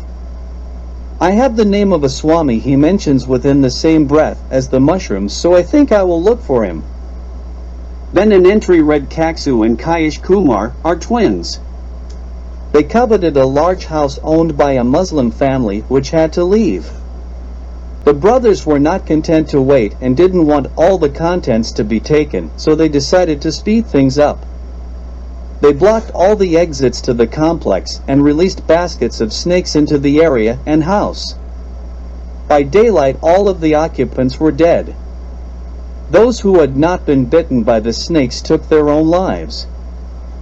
Karma and I sat on the hill waiting to catch a glimpse of the twins. Our reconnaissance had just begun, but then we had a stroke of luck. Kaksu appeared on the back patio and lit a cigarette. Moments later his brother Kaish joined him. This is it. With the decisiveness of Kali, Karma ran down the hill and onto the patio where she leaped onto Kaish, the closer brother. He died instantly, and before Kaksu could get 5 meters away, Karma was on him. The whole event took what seemed like less than a minute, then Karma was off back up the hill. How is Lord Andrew communicating with Karma over such vast distances? Shizi asked, and everyone considered the question for a moment, but had no one came forward with more than a hypothesis. Sandy was convinced of the mushroom connection. Ian continued, the trip to Champavat was almost 60 kilometers from the glade, which made the round trip in one evening impossible, so Lord Andrew rented a hunting lodge near Champavat for a brief period of time. He wrote, Karma came to me at the lodge, and I spread the spores in a clearing on the hill behind the lodge. We have planned the route carefully and begun to build the path. This is an important target even though so many still remain. The entry for that night read Vikram Singh. Andre from the Post informed me that Mr. Singh claims more than 20 ambushes along the refugee route, resulting in hundreds of massacres. His presence at the top of my list is justified under any set of rules that determine what is right and what is not right in this world. He couldn't finish that entry. At this point he's losing touch with those around him like Lady Amanda, young Malcolm, and Jim Corbett. I think this whole journey has taken several years. Sandy and I have paraphrased a lot of the information. If you want to read the diaries for yourselves, you are welcome to. Rick jumped at the chance and took a stack of Lady Amanda's to start with. Now you must hear the final entry verbatim, and he began to read, I can no longer refill my personal self upon return. I must do what I can, while I still can. The croquet tournament at the golf course was not my idea, but it is an elegant solution for the time left to me. Lady Amanda sent invitations out to the last 48 people on my list, and their karma will determine their acceptance. The croquet tournament is being presented as an opportunity to mend colonial wounds. Each Indian participant will be matched with a British participant interested in learning about India and its culture. The Indian participants will act as gurus to the British participants through enlightenment in the ways of Indian spirituality. The list of 48 ignores religion and focuses on actions. In fact, almost all religions are represented on the list. The tournament is scheduled for April 1st, 1955. Ian added, today is the tournament. Karma and I have rested well, and I know I am prepared to meet destiny today. We traveled past the Alpine Club and headed up Tiffin top to stop for a moment and survey the area. The sun was bright and hurt my eyes, but warmed me all the same. As I scanned the horizon, I could see activity on the golf course fairways. Karma traveled down to where the golf course ends at the bottom of the slope. It was a run straight up the fairway through players milling around. The participants had each been given a sash of either red or blue. The blue sashes were worn by volunteer members from the 3rd Regiment. My regiment. They've been given orders to retreat at the first sign of danger and do not engage. They will follow orders. I scanned the area for red sashes amongst the people and began to plot where they were in my mind, joining them together like a string of pearls that was breaking apart. Then as suddenly as I decided, Karma was off with the decisiveness of Callie. From the first kill to the next I remember running up the fairway and then crossing over to the next fairway. The people were running about in confusion, and Karma continued to find red sashes as my mind entered into a state of unconsciousness, and it all became a blur. I let go of Karma and left her to her instincts. Somehow, she knew the red sashes were bad and had to be eliminated. Perhaps it was the hand of Kali or Shiva that had taken over. I woke up this evening in the failing sunlight of the glade and made my way back up the hill. Malcolm tried to help me, but I fear I've passed my obsession onto him. I wonder if it was too late for good men to act. I suppose my Atman will let me know. We were all emotionally exhausted by that journey, and after endless circular discussions, we found our way to our respective sleeping places and reconsidered our positions on so many topics. The next morning, we sat down to breakfast as usual, and as usual someone had a question for Sandy. This time it was Marius who asked, "What are all these titles like Guru and Swami?" Sandy answered, "These are holy men of various distinctions in Hinduism. A guru is a spiritual counselor or guide, meaning the guru's opinion bears weight and is capable of containing great wisdom and knowledge. The title may be overused these days, especially in the West. Swami, Maharishi, or Yogi are terms used by famous gurus. Swami means master or teacher of Hindu philosophy, while a Maharishi is bestowed on Brahmins who are reputed to be great seers. A yogi is someone bound by a code of moral conduct and restraint like celibacy with a view toward their moksha. There are some famous yogis who can lower their body temperature and reduce their heartbeat. Sandy added, a guru is a master or teacher whose teachings you accept as truth or fact. Viewed from a Hindu perspective, it is more properly defined as a remover of darkness, illusion, and ignorance. In the Mahabharata, there are yogis who enter into other people's bodies. They do it through rays that emanate from their eyes in the story. The epic also asserts that a yogi so empowered can take over several thousand bodies simultaneously and walk the earth with all of them. A huge gasp went out throughout the room. That's unbelievable, if true. Lord Andrew, we think, was within one animal, not even a human. Marius asked, but if a yogi is self, how do they go to the divine realm to be able to create their multiple self on earth? And Marion said, it may be one duplicate self. I hate to say it, but like mindless zombies. How do you think Lord Andrew could achieve this if it is through Hinduism, Sandy? Well, let's look at the three goddesses associated with the tiger: Durga, Devi, and Kali. Perhaps there are chants or recipes of elixirs within some sacred text. We have some major goddess associated with tigers. Sir Malcolm had connections with locals who may know more. Kali is seen as the divine protector and the one who bestows moksha. Kali represents Parvati, consort of Shiva. You know that Shakti is the primordial cosmic energy and represents the dynamic forces that are thought to move through the entire universe. In Shaktism, the personification of the energy that is creative, sustaining, as well as destructive is referred to as auspicious source energy. Perhaps vital force energy. Devi is seen as the supreme Brahman, with all other forms of divinity considered to be merely her diverse manifestations. Devi Mahatmya, a text from the 5th century, has Devi born from the brow of the goddess Durga during one of her epic battles with evil forces. So that may indicate Durga is supreme. Durga is created by the gods to defeat the demon Mahishasura, who could be only killed by a female. The two most important texts of Shaktism, Devi Mahatmya and Devi Bhagavata Purana, which reveres Devi as the primordial creator of the universe and the Brahman, ultimate truth and reality. Shizi asked, could the key we're looking for be a demon? We're not looking to escape samsara or reach the divine realm. Just inhabit another creature, and we laughed.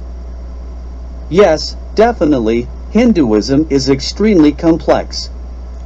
Perhaps we could be looking for a demon. In the Devi Mahatmya, the demon symbolized by Mahishasura can shapeshift and adapt in nature and form. Are these innate skills or something else? What about tantric gurus and sages? Marion asked. Dattatreya, a semi-mythological yogi and the author of the Jivanmukta Gita, created tantras. Matsyendranath, another guru, wrote the Kalajnana, which is a huge 9th century tantra with a host of mystical and magical subjects. Marion suggested, we should call Uncle Sandhu and see if he can have someone look through the books for Hindu or Sanskrit works, and Marius, confirmed, then added, they may be in Sanskrit, and we have no one who can read them, so they have just been left with the other treasures to rot. Dick said, I love it, guys. The teacher has homework. We were all heading back to New Delhi and then to our various destinations in the morning. It was difficult to get any rest that night because my mind was racing through what we learned on this trip. Ian told us Richard is coming to stay for a month or so with some of his devotees from school. It's an outbound project they're going to try and convert some locals. I just hope Richard leaves with as many as he comes with. I asked him, how much are you going to tell him about this? And he replied, when it comes to Richard, remember I gave him the title of Lord Ratbastard. Then I added, he's a snooper and brings his snoop troops, to which he replied, if he finds the diaries, I will pay his price, after all they are mine, so it won't be too much. I'm his older brother, and that still stands for something even with Lord Ratbastard. The trip back to New Delhi seemed to pass more quickly than the trip to Nainital. As the terrain changed with the elevation, I knew I had only scratched the surface of what India had to offer both spiritually and culturally to a citizen of this realm of this world. We said our goodbyes and Sandy made sure we all got to the airport safely through the New Delhi hustle and bustle. Getting back to Oxford almost felt like coming home because this was the first time I had a house to come home to. I think I'm beginning to fit in. Everyone in Oxford is a Shelley expert, whether they're an academic or earn a living in one of the many academic institutions to colonize this part of England. Errol and I occasionally go to our local and encounter a pompous ass spewing out Shelley quotes to impress their audience of fair maidens. One of us will give the next line in the poem and then give a pregnant pause to see if they know the line after or are exposed as the pompous asses they are. It's their downfall when they quote a moonbeam poem. They will say to a hot girl they want to impress, and the sunlight clasps the earth, and the moonbeams kiss the sea. That's when one of us would jump in with, what is all this sweet work worth, if thou kiss not me? It garnered us quite a few dirty looks and near scraps, but also a few great dates on occasion. If I was quoting Shelley, I would choose, the more we study, the more we discover our ignorance. I like the concept of the more you know you don't know. Sometimes when I cross a quadrangle I wonder if perhaps J.R.R. Tolkien or C.S. Lewis may have crossed in the same place. Perhaps Lawrence of Arabia and Adam Smith ate lunch on that bench. Maybe Oscar Wilde and Lewis Carroll had a picnic under that tree. And if you brush the dirt away deep enough, even Roger Bacon's footprints may be exposed to take you into the metaphysical. Who are the people of today that students will be imagining 100 years from now? Errol? Me? Errol and I have explored a few locations in Oxford like the Bodleian Library's historic rooms, but in truth we spend most of our time in the Weston Library, the main research library of the University of Oxford. Exploring the block around our campus is generally as adventurous as either of us get as the school burden gains momentum every year. In third-year bioscience, a typical week for us includes 8 hours of lectures, with up to 100 students, but generally 60 or 70 attend them all. We also have 6 hours of lab and 1 hour of computers that Errol and I usually do together. In the first year we learned about the diversity of life, how to build a phenotype, ecology, and how evolution fits into the picture. The diversity of life examined biodiversity to include plants, animals, and microorganisms. Interestingly enough, it included the genes they contain and the ecosystems they form. Biodiversity includes its processes as well as the variety of living organisms, the genetic differences, the communities, and the ecosystems they exist in. Dr. Ben told us there were 3,500 species of mosquitoes, but if you count all the species, that number grows to almost 2 million and is projected to grow to perhaps 30 million when we are finished understanding everything there is to know about this realm. Brahma has it easy. Throw them to earth and be done with it. Oh, the joy of being divine. Those almost 2 million species are subdivided into the 6 kingdoms of life known as Animalia, Plantae, Fungi, Protista, Archaea/Archaebacteria, and Bacteria/Eubacteria, although some schools group bacteria together. I think the fungi will eventually prove to be the most prolific. Biodiversity usually refers to species diversity only, but it should include biological diversity and include a wide array of ecological services that they can deliver, like providing clean air, water, soil, food, and shelter. That moment you exit the plane and take in a nose and courses full in of ecology India and is a evolution test. that highlight interactions If you can between remain organisms standing and their amidst all environment those as they sensory run inputs, nature's you're a gauntlet better from man biology than I am through ecology. ecology. Perhaps and I took a look at an interesting piece of computational software known as Landing Mega in New Delhi or was the molecular first step evolutionary in another genetics epic journey analysis I've been looking forward to from Computer my first shot in software the for arm. Conducting statistical Sandy analysis sent me a of number to molecular call when I evolution arrived and at the constructing airport, so I phylogenetic picked up my trees bag hold and some looked interest for the for nearest us. exit. Mega I was includes already feeling sophisticated methods and claustrophobic tools and for overwhelmed by the phylogenomic heat, and which made me phytomedicine think this is introducing going to take some nucleotide getting used changes, to. mutations, A car variation, approached, and I could phylogenetics, hear the and driver molecular honking evolution, profusely, and trying to get all someone's this attention information standing for next to free me, thanks or to maybe the it was school. me. That It is seemed why all the everyone was students trying here to use get it my instead of attention. CRISPR. But CRISPR Finally, is still very I found much the on my fellow who plate. was signaling me most The earnestly and CRISPR immune scrambled system into the works back to of his protect car. bacteria from repeated Identities viral attack. confirmed. He was It immediately could on be the the horn key and to on the the devil's move. pendulums. Opportunity Cheesy waits for seemed no interested driver in here. software development in this We were area all as meeting well, in New which will be Delhi at at huge Sandy's benefit house due which to was the the home of complex Sir nature of Malcolm's both the parents, subject Lord matter Andrew and the Havelock software and Lady analysis. Amanda Havelock. Last year, Battling we specialized traffic our in India focus is and no learned simple about feat genomes, when everyone the has the complete right set of of way and genetic is in a bigger information hurry in an than you are. organism. If All you of don't the need to information drive, the it's best organism not to requires try to to ignore function it all is by found in watching long the amazing molecules of sights DNA pass known by. as chromosomes. Sandy's home was The in the host Bus and Bihar pathogen neighborhood of interaction New is how Delhi, where microbes more than or viruses 54 sustain diplomatic themselves missions within and host embassies were organisms located on a molecular, cellular, It was just dusk organismal, when the or car pulled population into a level. rhododendron-lined driveway These refer and to stopped under disease-causing a covered pillared microorganisms entrance. such as mosquitoes. Sandy came through the Dr. front door Sue to and greet Dr. me, Ben and I could picked up teach my this bag, course and we because entered they the house. enlightened us on these topics Bus last and summer. Bihar is next to the I diplomatic learned a area cell of is a massive Chanakya. cytoplasm bound by a cell Every membrane, area has and that a it's the purpose, it smallest seems. structural unit of living matter Ian had within been all in living India things. about a month trying to put some Where order are you, into his Dr. new Sue home and Dr. arrived Ben? at Sandy's this morning. I need you.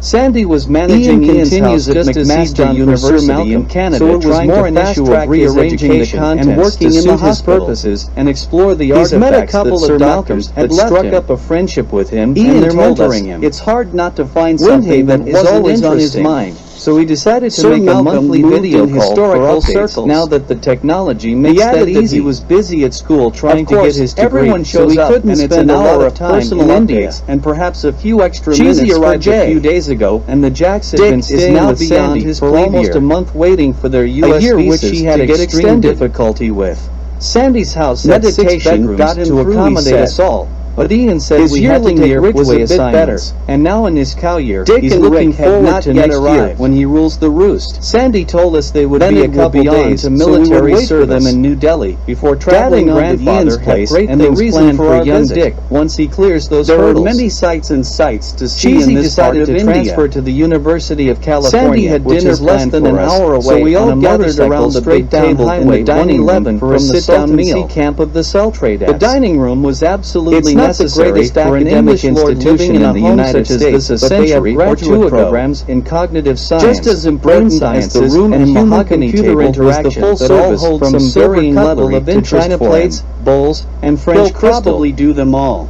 Little carts and The lace doilies Celtrade sat have atop added a few everything. structures to the avenue of Glancing the palms around the address, room such as